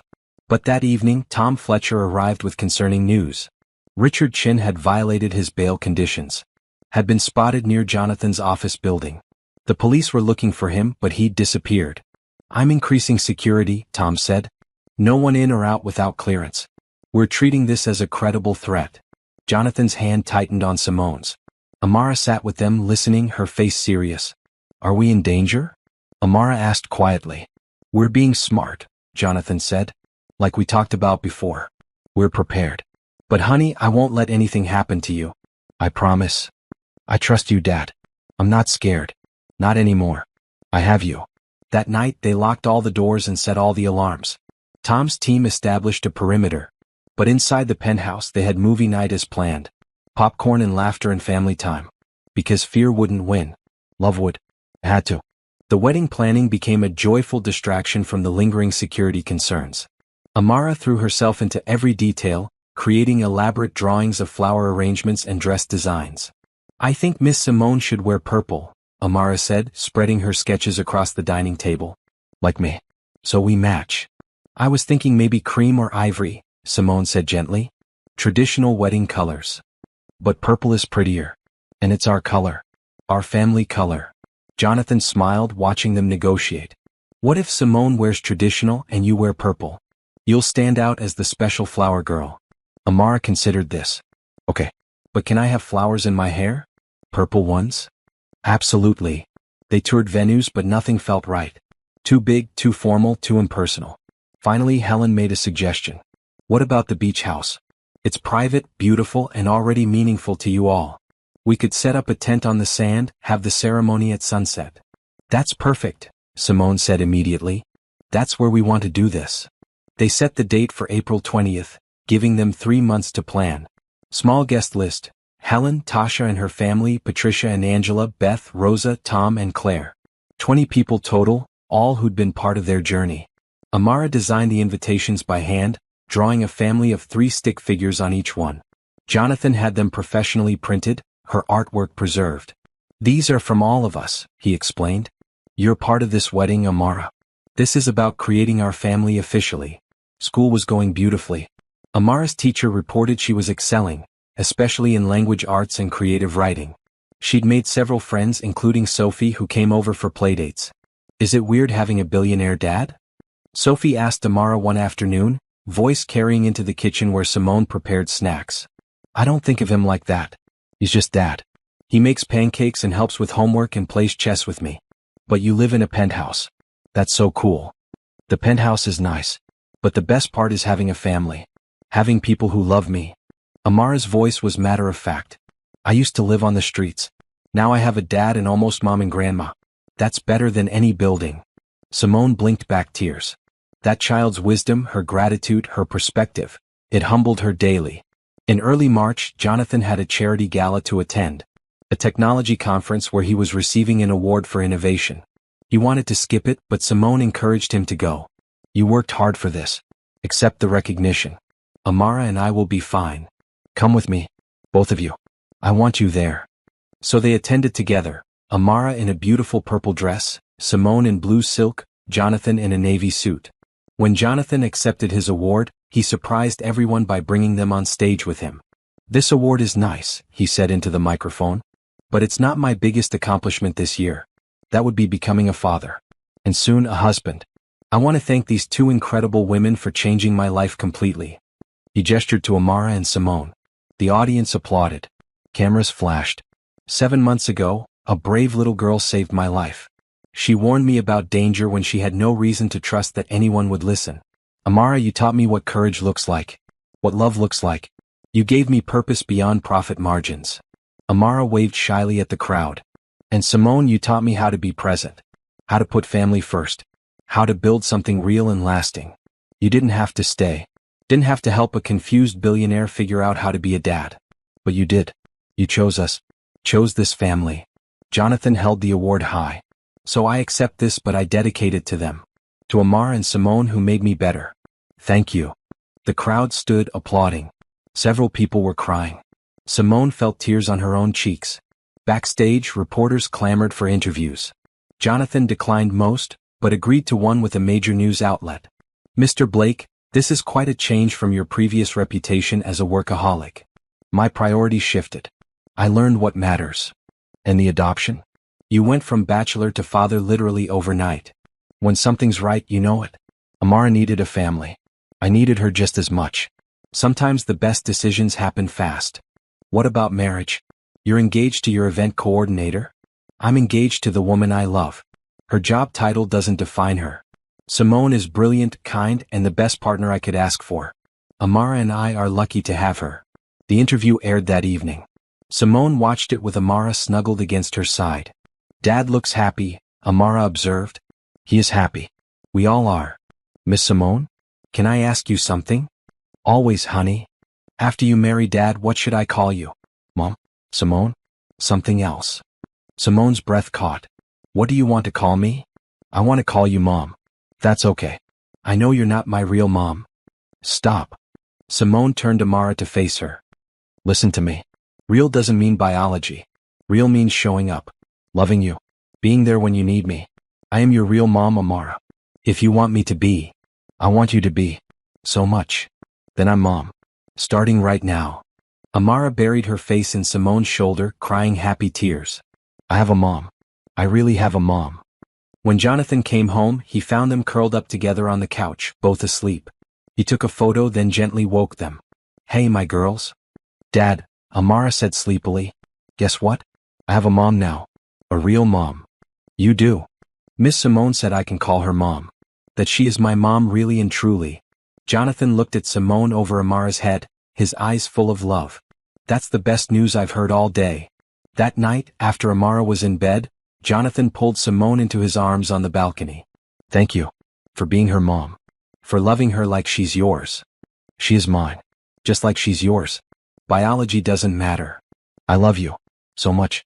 I can't wait to marry you. 6 more weeks. Too long. He kissed her deeply. Move into my room. We're getting married anyway. Let's stop pretending we're just roommates. Simone laughed. What about Amara? Amara knows we're together. She'll be thrilled. Come on. I want to fall asleep with you every night and wake up with you every morning. Starting now. So Simone moved her things into Jonathan's suite. That night, they fell asleep tangled together, exhausted but happy. Best decision I ever made, Jonathan murmured against her hair. What decision? Listening to a 7-year-old girl who told me not to get in that car. Second best decision was asking you to stay. I'm glad you did. Both times. Spring arrived with warming weather and blooming flowers. They finalized wedding details. Booked a caterer. Ordered flowers. Simone found a beautiful cream dress, simple and elegant. Amara got her purple flower girl dress with matching shoes. But 2 weeks before the wedding, everything changed. Tom Fletcher arrived at the penthouse, his expression grave. We have a situation. Richard Chin contacted me. He wants to meet with Jonathan. Says he'll turn himself in after. Absolutely not, Simone said immediately. It might be our best option, Tom said. He's been evading police for months. If he turns himself in, this ends. It's a trap, Simone insisted. Maybe. But I'll have a full security team. We'll meet in a public place. Jonathan wears a wire. Police will be ready to move in.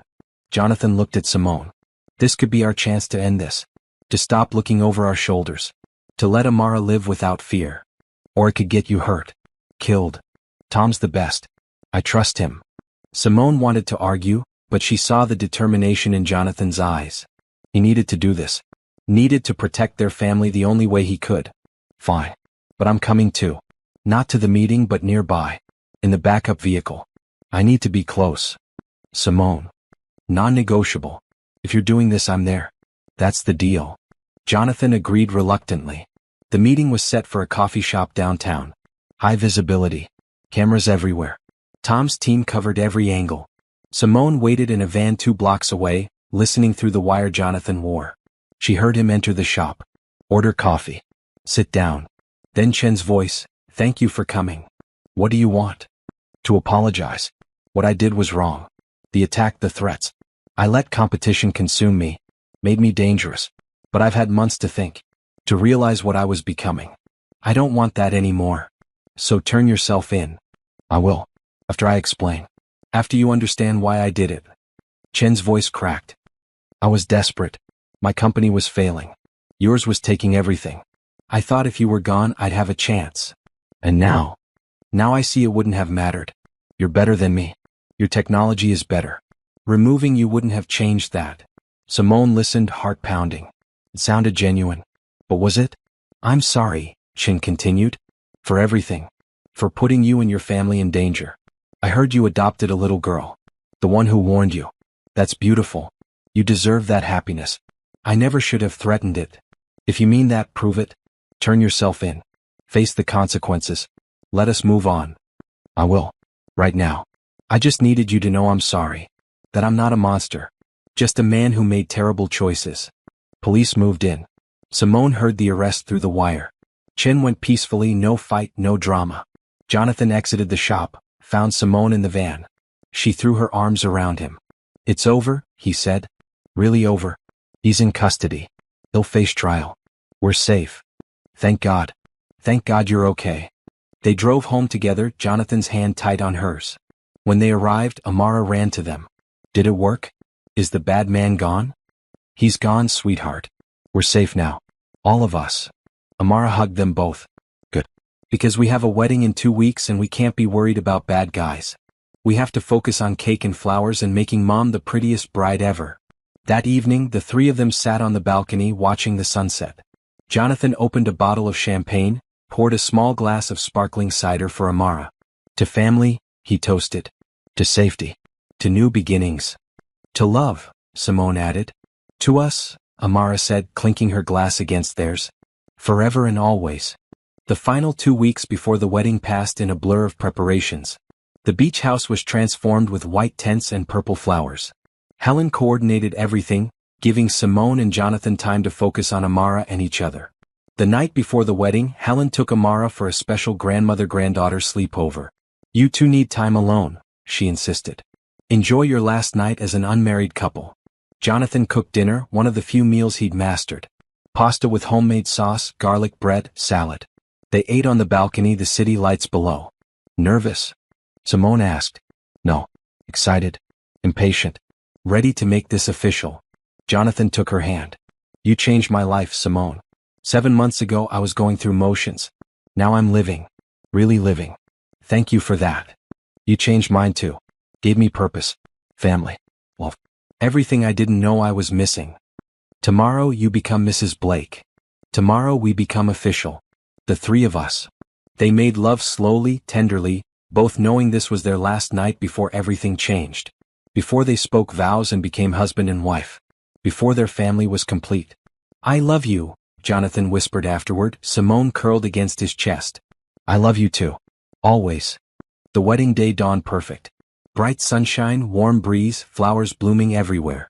Simone woke in the beach house guest room where Tasha had insisted she sleep, following tradition about not seeing the groom before the ceremony. You look radiant, Tasha said, helping Simone into her cream dress. Like you're glowing from the inside. I'm happy. Completely, perfectly happy. Amara burst in, wearing her purple dress, flowers already woven into her braids. Mom, you look like a princess. You look pretty amazing yourself, flower girl. Helen appeared, camera in hand, tears already flowing. My family. My beautiful family. Let me get pictures. They took dozens. Simone with Amara. Simone with Tasha.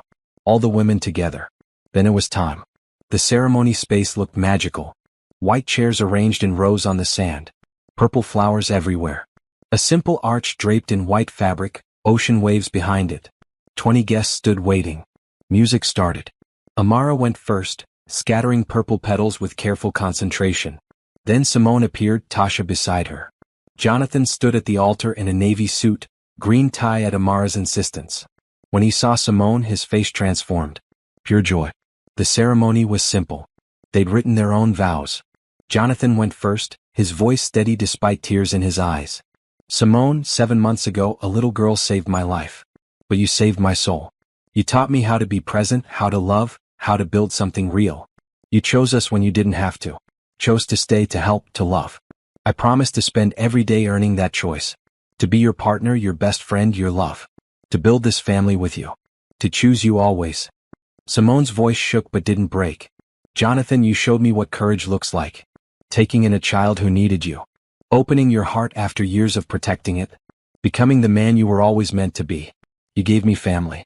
Purpose. Love beyond anything I dreamed. I promise to stand beside you in everything. To love Amara as my own. To be your partner in building this beautiful life. To choose you always and forever. The officiant pronounced them husband and wife. They kissed while their small crowd cheered. Amara ran up and they pulled her into the embrace, the three of them together. We did it, Amara said. We're a real family now. We were always real, Jonathan said. But now it's official. The reception was perfect. Dinner on the beach, toasts from Helen and Tasha, cake cutting with Amara helping. Dancing under string lights as the sun set. Jonathan's mother's toast made everyone cry. I watched my son exist for 15 years after losing Lily. Never fully living, never fully present. Then a brave little girl changed everything. Amara, you saved him. Simone, you brought him back to life. This family is a testament to second chances and answered prayers. I couldn't be happier or more proud. They danced their first dance as husband and wife, then invited Amara to join them. She stood on Jonathan's feet while Simone held them both, all three moving together to a soft love song. Perfect, Amara whispered. This is perfect. The celebration continued into the evening. But around 8, Tom Fletcher appeared, his expression concerned. He pulled Jonathan aside. Simone saw them talking, saw Jonathan's face go serious. She excused herself and joined them. What's wrong? Probably nothing, Tom said. But there's been activity on security cameras near the city penthouse. Someone tried to access the building. Chen's in jail, Jonathan said. I know. But he had associates. People involved in the original plan. We picked up most of them, but a few were never identified. Tom looked apologetic. I'm probably being overly cautious. But I wanted you to know. We're safe here? Simone asked. Completely. This location isn't public. Full security team on site. But when you return to the city tomorrow, we'll need to be extra vigilant. Jonathan nodded. Thank you for telling us. Keep me updated. After Tom left, Simone took Jonathan's hand. We're not letting this ruin our day. No, we're not. This is our wedding day. Our family's celebration. Nothing's changing that. They rejoined the party, determined to focus on joy. But Simone caught Jonathan checking his phone repeatedly. Saw Tom coordinating with his team. That night, after all the guests had gone to their rooms or left, the three of them stood on the beach. Amara had changed into pajamas but refused to go to bed yet. Can we stay out here a little longer? She asked. I want to remember everything. They sat in the sand, Amara between them, watching waves roll in under moonlight.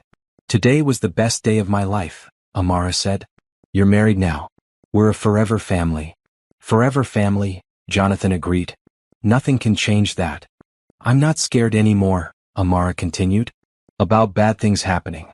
Because even if they do, we'll face them together. Simone hugged her daughter close. That's right, baby. Together, we can handle anything. But as they walked back to the beach house, Simone caught Tom watching the tree line, hand near his phone. Her happiness dimmed slightly, replaced by concern. That night, lying in bed with her new husband, Simone voiced her fears. What if this isn't over? What if someone else comes after you? Then we'll handle it. Like we've handled everything else. Together. Jonathan pulled her close. I won't lie and say there's no risk. My business makes enemies. But Tom's team is the best. We'll be careful. We'll be smart. And we'll keep living our lives. That's what Amara needs. Normalcy. Stability. I'm scared, Jonathan. We just got this happiness. This family. I can't lose it. You won't. I promise you won't. They made love gently, clinging to each other, trying to push away fear with touch and closeness. But Simone couldn't shake the feeling that something was coming. The next morning they packed up and returned to the city. Tom's team escorted them, 2 security vehicles flanking their car.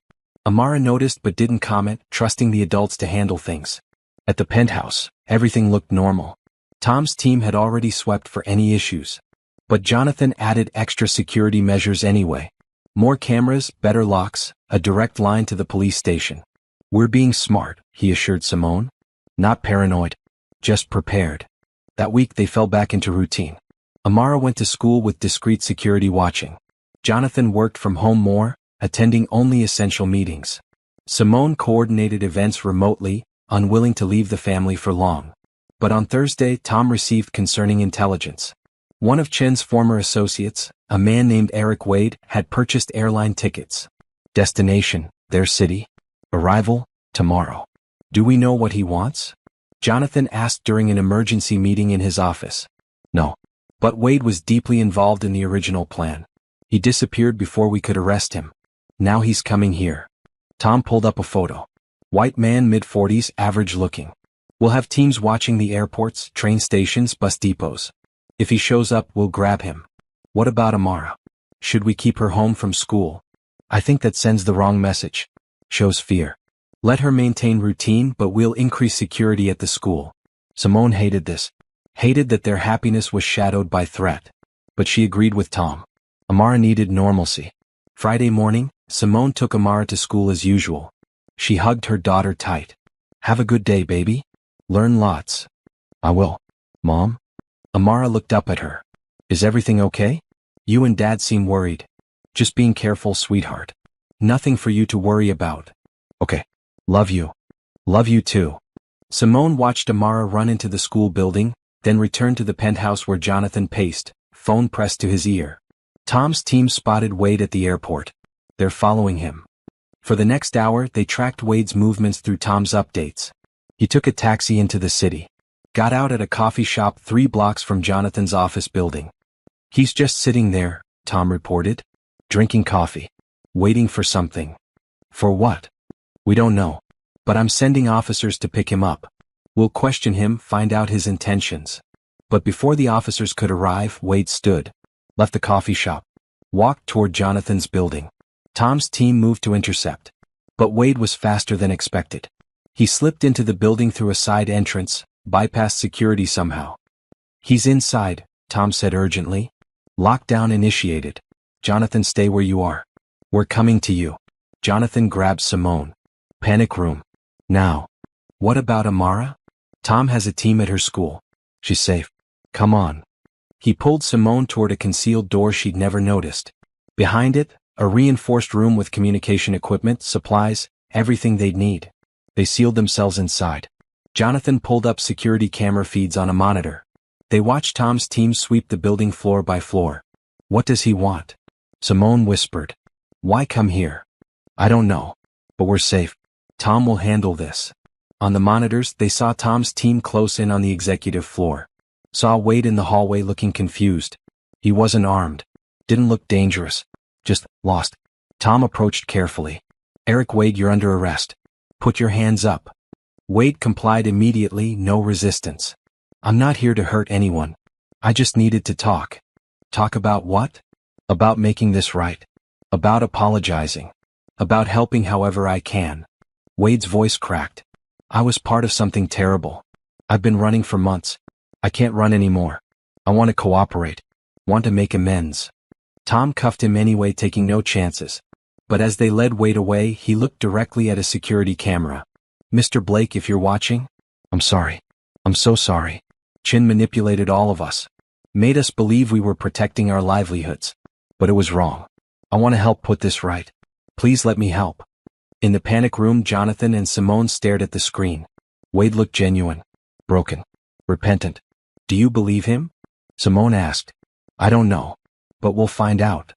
Tom gave the all clear. They emerged from the panic room to find police filling the office. Wade was being taken away, still apologizing. We'll interrogate him, Tom said. Get his full statement. If he's telling the truth, this could wrap up the entire conspiracy. Get everyone involved. And if he's not? Then we keep you safe until we figure out what's really happening. That evening, picking up Amara from school, Simone tried to act normal. But Amara saw through it. Something happened today, she said in the car. Security was different. Everyone was nervous. Nothing bad, honey. Just being extra careful. It's okay to tell me, Mom. I'm not a baby. I know there are people who don't like Dad because of business. I can handle knowing. Simone exchanged glances with Jonathan in the rearview mirror. They tried to shield her, but maybe that was wrong. Maybe Amara deserved truth. At home, they sat together in the living room and explained. About Wade. About the scare. About him wanting to cooperate. Is he going to hurt us? Amara asked calmly. No. He's in police custody. He says he wants to help. Do you believe him? We're not sure yet. But honey, here's what I need you to understand. We're doing everything possible to keep you safe. Tom's team is the best. We have security everywhere. And we're together. That's what matters. Amara thought about this. When I was on the streets, I was scared every day. Every night. I didn't know where I'd sleep or when I'd eat. I was alone and everything felt dangerous. She looked at both her parents. But now I have you. I have a home and family and people who protect me. So even if there's danger, I'm not really scared. Because I'm not alone anymore. Jonathan pulled her into a hug, his eyes wet. You're never alone again. Never. We've got you. I know, Dad. That's why I'm brave. That night, after Amara was asleep, Tom called with an update. Wade's story checked out. He'd provided detailed information about Chen's operation, names of everyone involved, evidence that would ensure convictions. He's cooperating fully, Tom reported. Says he wants to testify, help close this case permanently. The DA thinks he's genuine. So this really is over? Simone asked. Looks like it. With Wade's testimony, we can arrest the remaining conspirators. Build an airtight case. After that, you'll be safe to live normally. No more security teams. No more looking over your shoulders. Jonathan let out a breath he'd been holding for months. Thank God. Thank God it's finally over. But Simone felt something else. Relief, yes. But also wariness. Things couldn't be this easy. Could they? Over the next week, the remaining conspirators were arrested one by one. Wade's testimony and evidence provided enough for the police to move decisively. 8 people were taken into custody, their operation dismantled completely. The news covered it extensively. Billionaire Jonathan Blake and his family had been targeted in an elaborate corporate espionage plot. The story focused on how Amara had saved him, how love had triumphed over greed. We're famous, Amara said, reading a newspaper article over breakfast. Look, there's our wedding photo. Famous isn't always fun, Jonathan warned. People might recognize us now. Ask questions. Be intrusive. That's okay. I'm proud of our story. We're a family who found each other when we all needed saving. That's beautiful. She wasn't wrong. Their story was beautiful. Broken pieces finding each other and forming something whole. But that afternoon, testing Simone's belief that things couldn't be this easy, a man appeared at Amara's school. He approached the playground fence during recess, calling for Amara specifically. Security intervened immediately. Tom's team, still stationed at the school during the transition, detained the man. He wasn't armed, wasn't threatening, but he was persistent. I just want to talk to the girl who saved Jonathan Blake, he insisted. I have a story just like hers. I want her to know she inspired me. Tom called Jonathan immediately. We have a situation. At the school, they found the man being questioned by security and police. He was in his 30s, wearing worn clothes, holding a folder of documents. Mr. Blake, he said when Jonathan arrived. Thank you for coming. I'm sorry for the scene. I didn't know how else to reach you. Who are you? My name is Thomas Rivera. I'm homeless. I've been for 3 years. I read about your daughter, about how you took her in and gave her everything. It gave me hope. His eyes filled with tears. I've been trying to get my life together. Got into a job training program. Found temporary housing. But it's hard. So hard. I just wanted to tell Amara that her story made me believe I could do it too. Jonathan studied him. Saw genuine emotion. Raw hope. This wasn't a threat. This was someone broken looking for inspiration. Mr. Rivera, I appreciate you sharing that. But approaching my daughter at school wasn't the right way. I know. I'm sorry. I needed her to know she matters. That her story is changing lives. Jonathan made a decision. Tom, can you do a background check on Mr. Rivera? Right now. Tom made calls. 20 minutes later, he confirmed Rivera's story. 3 years homeless after losing his job and spiraling into depression. Recently enrolled in a job program. No criminal record. Just someone struggling. Jonathan pulled out his wallet, then stopped. Money wasn't what Rivera needed. He needed something more. Mr. Rivera, I run several job training programs through my company. Would you be interested in joining one? We provide housing assistance, job placement, and long-term support.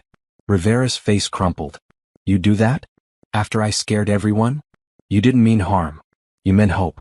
And that's something I understand. Simone, can you get Claire on the phone? Have her send information about our programs. Within an hour, Rivera was enrolled. He'd start training next week with housing support beginning immediately. As he left, escorted by social workers who'd help him transition, he turned back. Mr. Blake, thank you. And please tell Amara. Tell her she's a hero. Not just for saving you. For showing people like me that second chances are real. That evening, they told Amara what happened. She listened thoughtfully. Can I meet him? After he gets settled? I want to tell him I'm proud of him. That being homeless doesn't mean you're not important. Maybe, Jonathan said. When the time is right. This incident triggered an idea. Jonathan, Simone, and Helen started planning a foundation specifically for homeless children and families. Using Jonathan's resources and Amara's story, they'd provide housing, education, and support. We'll call it Lily's Hope, Helen suggested. After my daughter. She would have loved this. Amara added her own suggestion. Can we have a part that teaches languages? So kids can learn like I did? Languages help you survive. Absolutely, Jonathan agreed. We'll make it comprehensive. Everything a child needs to thrive. They launched the foundation in May, just a month after the wedding. The press conference drew massive attention. Jonathan spoke about Amara's courage, about how one child had changed his entire perspective. My daughter saved my life. Now I want to use that life to save others. Every child deserves safety, education, and hope. Lily's Hope Foundation will provide that. Amara stood beside him, no longer shy. I was homeless and scared. But people helped me. Now I want to help other kids like me. Because everyone deserves a family. Everyone deserves love. Her words went viral. Donations poured in. Other companies pledged support. Within weeks, they'd raised enough to help hundreds of families. But the attention brought new challenges. People recognized them everywhere. Some were kind, congratulatory. Others were invasive, demanding photos or stories. Amara handled it with grace, but Simone could see the strain. Too much. Simone asked one evening after a stranger had stopped them at the grocery store for the third time. A little, Amara admitted. I just want to be normal sometimes. Just a regular kid. We can make that happen. Different stores, different neighborhoods. Privacy when you need it. But I also like that our story helps people. That's important too. It is. But you're more important. Your happiness and comfort come first. They found balance.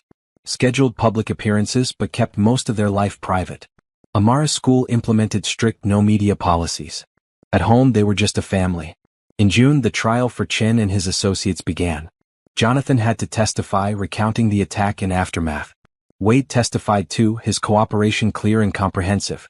Simone attended the trial, sitting in the gallery to support her husband. Amara stayed with Helen, kept away from the proceedings. On the stand, Jonathan was clear and calm. They tried to kill me for business advantage. But they failed. And in failing they gave me the greatest gift. They led me to my daughter. To my wife. To the family I didn't know I needed. Chen's lawyer tried to paint Jonathan as an aggressive businessman who'd provoked the attack. But the evidence was overwhelming. The jury deliberated for less than 3 hours. Guilty. All counts. Chen and his closest associates faced decades in prison. Outside the courthouse, reporters swarmed. Jonathan gave a brief statement. Justice was served today. But more importantly, my family is safe. That's all that matters. We can finally move forward without fear. At home they celebrated quietly. No more trials. No more threats. Just life. It's really over, Simone said that night. We're free. We are. Finally, completely free. They made plans. A summer trip to Europe, showing Amara the world. Expanding the foundation. Jonathan even talked about stepping back from his company to focus on family and philanthropy. I don't need to build empires anymore, he said. I have everything I need right here. But Simone noticed Jonathan seemed distant sometimes. Distracted. When she asked, he brushed it off. Just processing everything. The trial, the foundation, everything we've built. I'm fine. She didn't push. But she watched him, sensing something beneath the surface. One evening in late June, Amara came to them with a request. There's a girl at school. Her name is Kenji. She's from Japan and she's having trouble because her English isn't great. I've been helping her during lunch, teaching her phrases. But Mom, Dad, she told me her family is struggling. Her dad lost his job. They might have to move back to Japan. That's hard, Simone said gently. Could we help them? Through the foundation? Give her dad a job or something? Jonathan and Simone exchanged glances. This was exactly what they'd hoped for. Amara not just receiving help but offering it. Let's meet with her family, Jonathan said. See what they need. They met with the Tanaka family the following week. Mr. Tanaka had been an engineer but had lost his position during corporate downsizing. His wife worked 2 jobs to keep them afloat. Their daughter Kenji was brilliant but struggling with language barriers. We want to stay, Mrs. Tanaka said, her English careful. But it's very hard. Very expensive. Jonathan offered Mr. Tanaka a position with his company. Engineering role, good salary, benefits. The relief on their faces was immediate and overwhelming. You don't even know us, Mr. Tanaka said. Why help? Because someone helped my daughter when she needed it most. Now we pay it forward. That's how kindness works. It multiplies. Amara and Kenji became best friends. They taught each other languages, traded cultural knowledge, spent weekends together. Watching them, Simone felt her heart swell. This is what it's all about, she told Jonathan. Creating ripples of goodness. Amara started those ripples. She warned a stranger about danger when she had every reason to stay silent. That one brave act changed everything. In July they took that trip to Europe. Paris, Rome, Barcelona. Amara's language skills impressed everyone. She ordered food in French, asked directions in Italian, made friends in Spanish.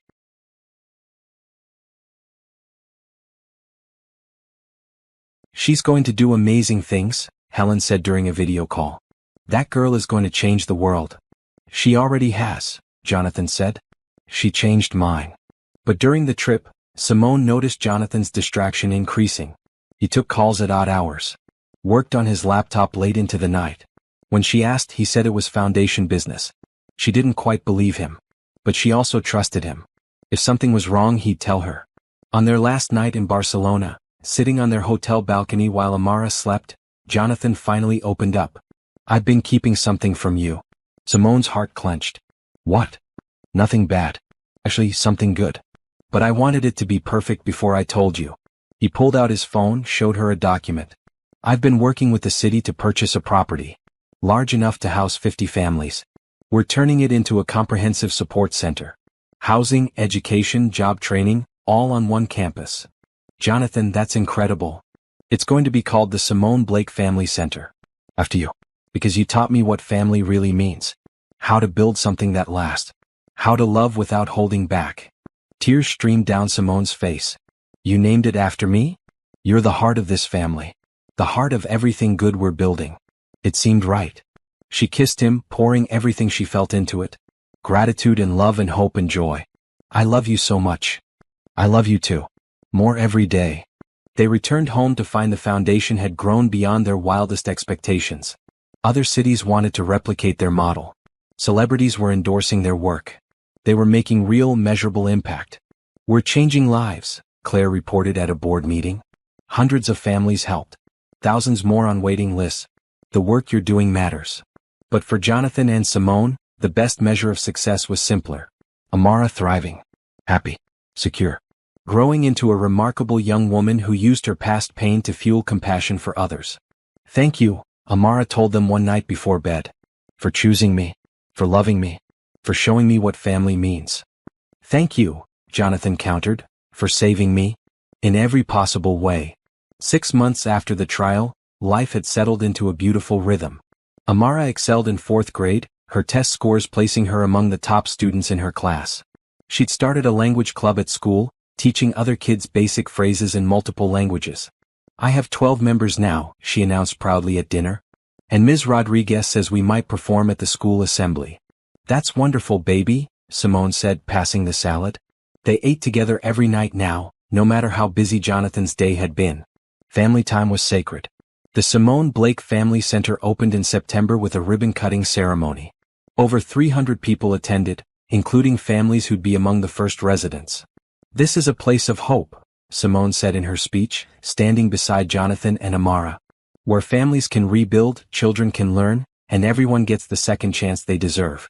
My daughter taught me that second chances are real. Now we're giving that gift to others." The center was comprehensive. 50 family apartments, all furnished and ready. On-site daycare and after-school programs. Job training facilities. A medical clinic. A community kitchen.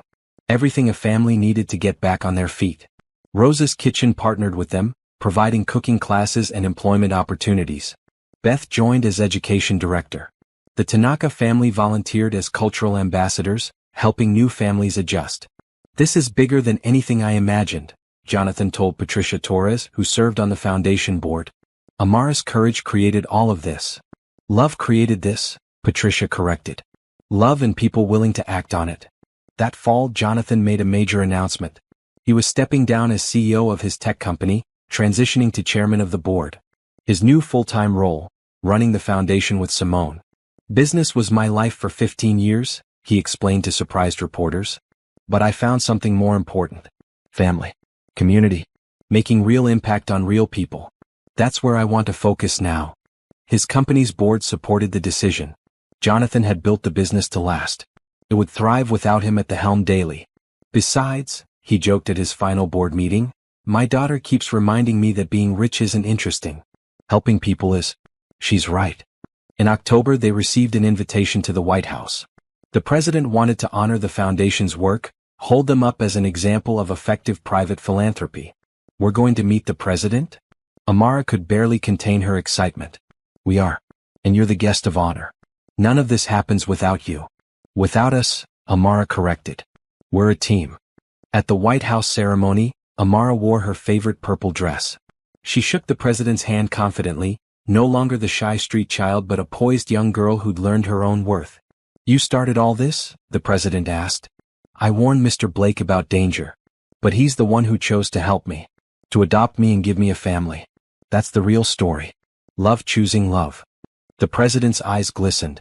Well said, young lady. Well said. That evening at a fancy hotel in Washington, D.C., the three of them ordered room service and watched movies in their pajamas. This is better than the fancy dinner, Amara decided, eating pizza on the king-sized bed. Agreed, Jonathan said. Though the president was pretty cool. The president was nice. But he's just a person like everyone else. That's what you taught me, Dad. That everyone matters the same. Rich or poor, famous or not. We're all just people. When did you get so wise? Simone asked. I had good teachers. November brought their first Thanksgiving as an officially complete family. Helen hosted at her house, inviting not just immediate family but everyone who'd been part of their journey. Patricia and Angela. Beth. Tom Fletcher. Claire. Rosa. The Tanaka family. 25 people crammed into Helen's dining room, laughing and sharing food. I want to say grace, Amara announced. Everyone quieted, holding hands around the table. Thank you for second chances. Thank you for people who listen when a kid says something important. Thank you for families that form out of love, not just blood. Thank you for Mom and Dad and Grandma Helen. Thank you for everyone at this table who helped us. And thank you for letting me be part of something bigger than myself. Amen. There wasn't a dry eye in the room.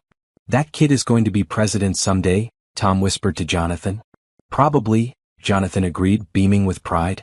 December brought their first Christmas as a married couple with an adopted daughter. They went overboard with decorations, Amara directing where every ornament should go. Higher on the left. No, the other left. Perfect. Christmas morning, Amara woke them at dawn, just like Jonathan remembered doing as a child. She tore through presents with joy, but her favorite wasn't a toy or game. It was a photo album Simone had made. Every significant moment of the past year.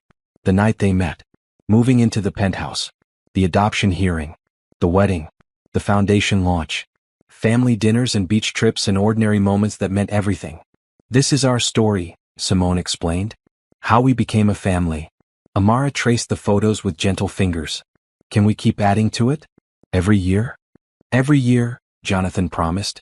We'll document this beautiful life we're building. That evening, after Helen had left and the wrapping paper was cleaned up, they sat by the tree. Amara had started a new tradition. Each family member shared their best moment from the year. Mine is easy, Amara said. The day the adoption was finalized. When the judge said I was officially Amara Blake. That's when I knew I was really home. Mine is our wedding day, Simone said. Standing on that beach with you both, making it official. Creating this family. Jonathan thought for a moment. Mine is the first time Amara called me Dad. Not Mr. Blake. Dad. That's when everything changed. When I stopped being a man who had a child and became a father. So what happens next? Amara asked. What's our next chapter? Whatever we want, Jonathan said. We've built something stable and beautiful. Now we get to live it. Grow it. Share it. I want a sibling, Amara announced. Eventually. Maybe in a year or two. Someone to play with and teach things to. Simone and Jonathan exchanged surprised glances. They talked about more children but privately, tentatively. You want a brother or sister? Jonathan asked. Yeah. There are so many kids who need families. We could adopt again. Give someone else what you gave me. A home. Well, everything. Simone's eyes filled with tears. That's a beautiful idea, sweetheart. When you're ready, when we're all ready, maybe we will. Not yet, Amara clarified. I want to be the only kid for a little longer. But someday. Okay. Okay, they agreed together. In January, they celebrated Amara's 9th birthday. Not the age on her birth certificate, which they discovered was wrong by 2 years, but her real age based on medical assessments. She'd been 9 when she saved Jonathan, not 7. The streets had aged her, made her seem younger. So I'm actually going to be 10 soon? Amara processed this information with typical practicality. That's weird but okay. Can we still have cake? They threw a big party at the family center. All the kids from the center attended, plus Amara's school friends. Games and pizza and an enormous purple cake. Amara blew out 10 candles, making a wish. What did you wish for? Kenji asked. Can't tell or it won't come true. But I'll give you a hint. It's already coming true every day. That spring, Jonathan and Simone celebrated their first anniversary. They returned to the beach house where they'd married, just the two of them for a weekend while Helen kept Amara. A year ago, we stood on that beach and promised forever, Jonathan said, walking the shore hand in hand with his wife. Best decision of my life. Mine too. Look at everything we've built. Not just with Amara but the foundation, the center. We're changing the world. Small corner of it anyway. Small corners add up. Amara taught us that. One warning. One choice to listen. One decision to stay. Small moments that create everything. They made love on the beach at sunset, then lay wrapped in blankets watching stars emerge. I'm pregnant, Simone said quietly. Jonathan sat up so fast he nearly knocked her over. What? I found out yesterday. I wanted to tell you here where we started. She smiled through tears. We're having a baby, Jonathan. He kissed her deeply, joy and wonder and love overwhelming everything else. A baby. We're having a baby. Are you happy? Happier than I knew possible. Again. You keep making me happier. They told Amara a week later, wanting to make sure everything was stable first. She jumped up and down, screaming with excitement. A baby. A real baby. I'm going to be a big sister. Then she stopped. Wait, will you love the baby more than me? Because it's really yours. Simone pulled her close. Amara Blake, you listen to me. You are really ours. Biology doesn't make family. Love does. Choice does. And we chose you first. You're our daughter, completely and forever. This baby will be your sibling and will love you both equally. You promise? I promise. Cross my heart and hope to never eat chocolate again. That's serious, Amara giggled. Okay, I believe you. When is the baby coming? October. Can we name it? Can I help pick? Absolutely. The pregnancy progressed smoothly. Simone glowed, her belly growing as summer approached. Amara talked to the baby constantly, telling stories, singing songs she'd learned, promising to teach the baby all her languages. You're going to be so smart, she told Simone's stomach. And so loved. You're lucky you get to be born into this family. In June they found out they were having a girl. Amara was thrilled. A sister. I get a sister. Can we name her Lily? After Dad's sister? That way she's always with us. Jonathan wept at the suggestion. That's perfect. Lily Grace Blake. After my sister and for the grace that brought us all together. The foundation continued expanding. 3 more cities wanted to open Blake Family Centers. Other organizations copied their model. The ripple effect Amara had started was becoming a wave. We're part of something bigger than ourselves, Jonathan told an interviewer for a documentary about the foundation. My daughter saved my life, and now we're using that second chance to save others. That's legacy. That's purpose. In September, a month before Lily's due date, they received unexpected news. Thomas Rivera, the man who'd approached Amara at school, had graduated from job training.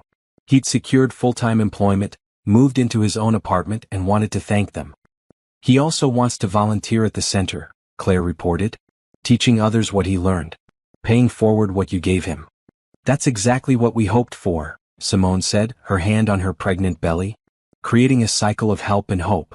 They met with Rivera at the center. He'd gained weight, looked healthy and confident. Completely transformed from the desperate man who'd approached a child for inspiration. I'm not the same person you met a year ago, he told them. You gave me more than a job. You gave me back my life. My dignity. My future.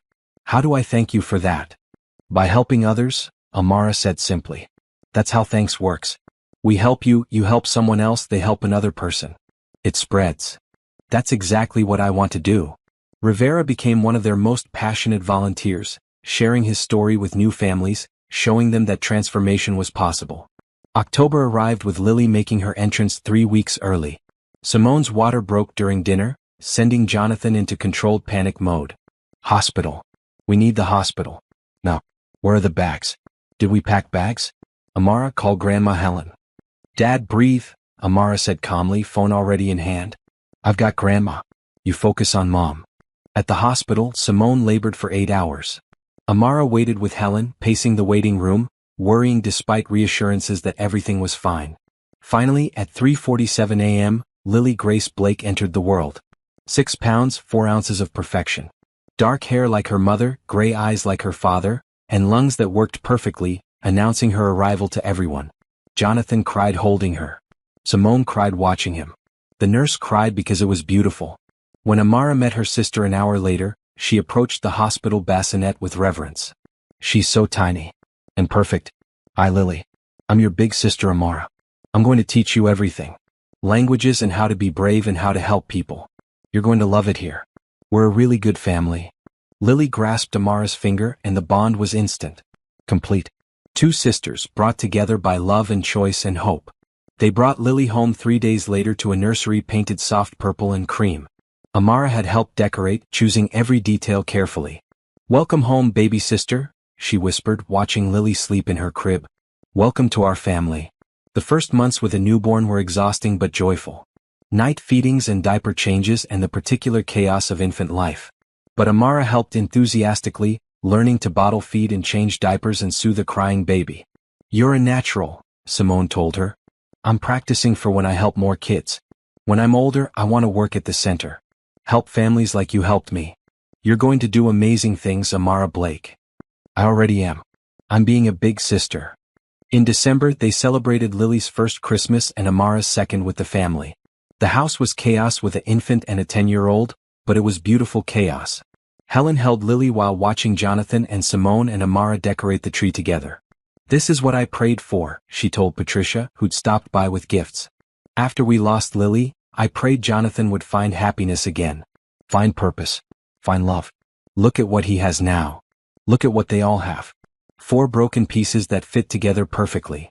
On Christmas morning, Amara's gift to her parents was a story she'd written. Bound in purple covers, illustrated with her own drawings.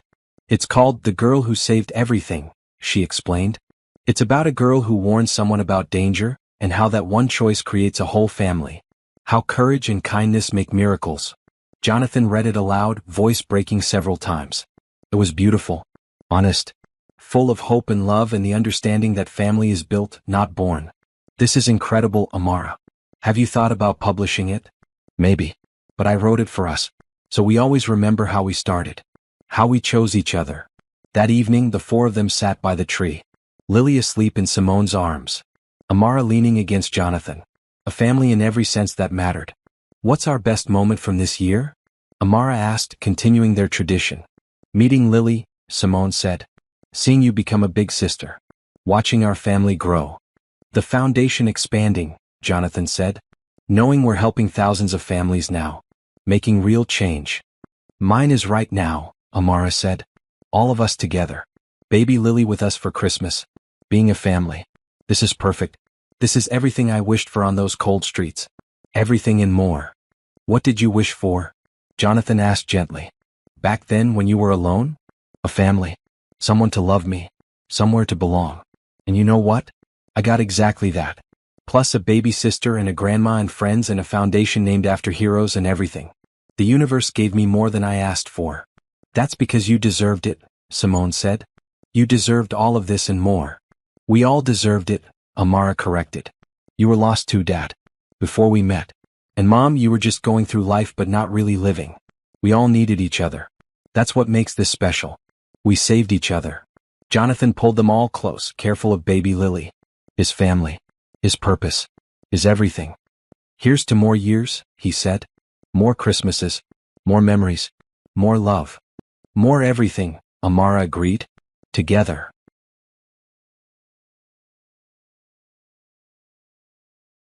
Together, they echoed. Always together. Outside, snow began to fall, covering the city in white. Inside, warmth and love and laughter filled every corner. A family built on courage and kindness and hope. A family that proved love always wins. Always leads. Always creates miracles. And somewhere, a little girl in a group home looked out her window at the falling snow and made a wish. A wish that would bring her to the Blake Family Center. A wish that would eventually lead her to a family of her own. Because courage and kindness ripple outward forever, touching lives in ways we can never fully measure. The Blake family story was just beginning. But it was already beautiful. Already complete. Already proof that when you choose love, love chooses you back. And they all lived happily ever after. Not because life became perfect, but because they faced imperfection together. With courage. With kindness. With hope. Always with hope. 1 year later. The Blake Family Center expanded to 10 cities. The foundation helped over 5,000 families find housing, jobs, and stability. Amara published her children's book, with all proceeds going to homeless children. Lily said her first word, Mara, her attempt at her big sister's name. Jonathan cut his work hours again, choosing family dinners over board meetings. Simone became the foundation's full-time director, her passion and vision driving every decision. And in a small apartment in the newest Blake Family Center, a woman read Amara's book to her 3 children. The story of a brave girl who saved a billionaire and found a family. The children listened with wide eyes, hope blooming in their hearts. Could that happen to us? The youngest asked. It already is, their mother said, gesturing to their new home. We're here because people cared. Because someone chose kindness. Now we get to choose it too. We get to pass it on. And so the ripples continued. Spreading outward. Touching lives. Creating families. Proving that love, hope, and kindness always win. Always.